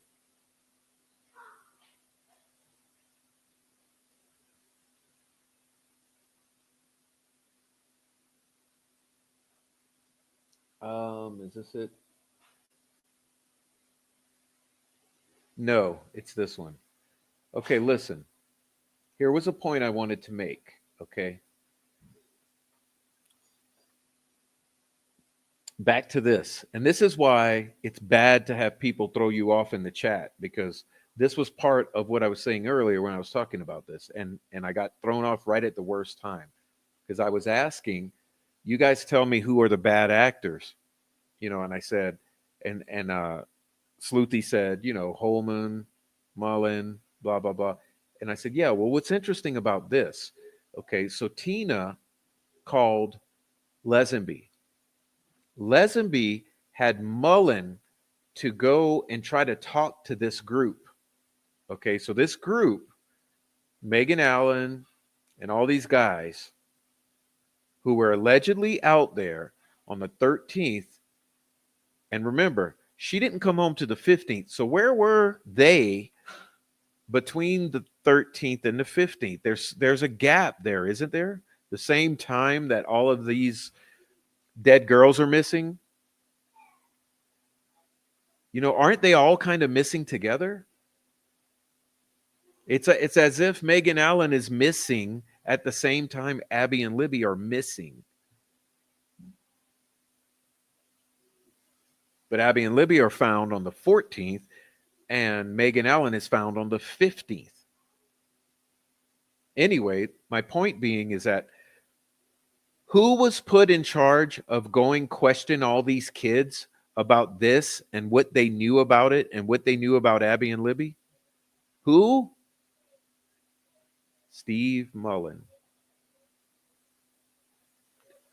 And what did he do? He said, I couldn't get anything out of them.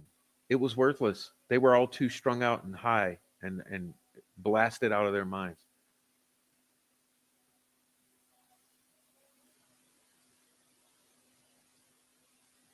So here's the thing.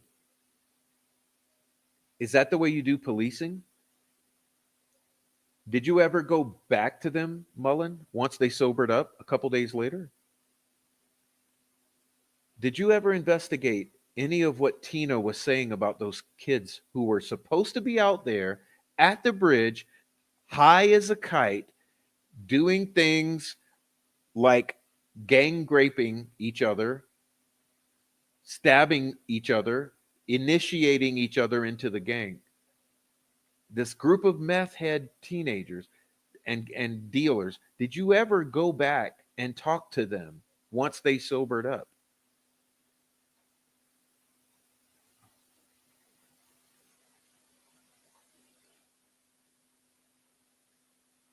I think that would be important because I know the person who told me this, it's firsthand. It's firsthand. So the question is, did you ever follow up on it? And who would know?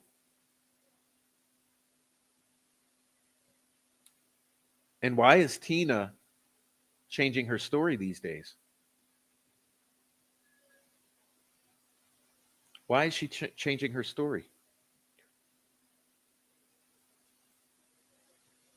See, things have to be done.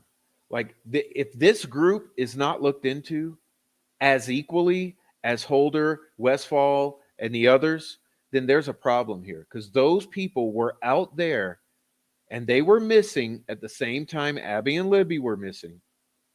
And then you get Abby and Libby dead, and you get Megan graped and initiated, talking about stabbing one of the girls. There's an issue here that must be looked into. And I don't care if it's not in Discovery, because there's a lot that's not in Discovery. But Mullen was in charge of it, so maybe Mullen should be asked about it. Anyway,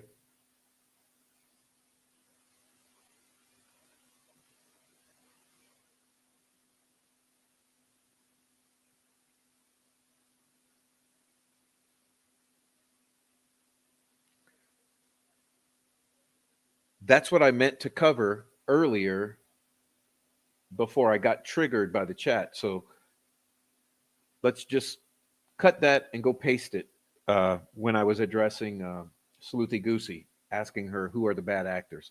So anyway, that's the end of the show. Thank you so much for being here. Everyone in the Lurker crew, please come join the chat on the way out and at least say good night. And if you're on the replay, please be a gentleman or gentle lady and leave a comment down below, because although you missed the live chat, you can still join the conversation and talk back and forth with us by leaving a comment in the comment section. And I always love the comment sections. We get so many. So God bless you all. Hit the like on the way out of here. All right. Appreciate that. Hopefully we'll see you tomorrow for a Friday night show. Anyway, hug your kids, hug your wife, and be good to each other, and pray for those people out in California dealing with the fires. Anyway, God bless everyone and good night.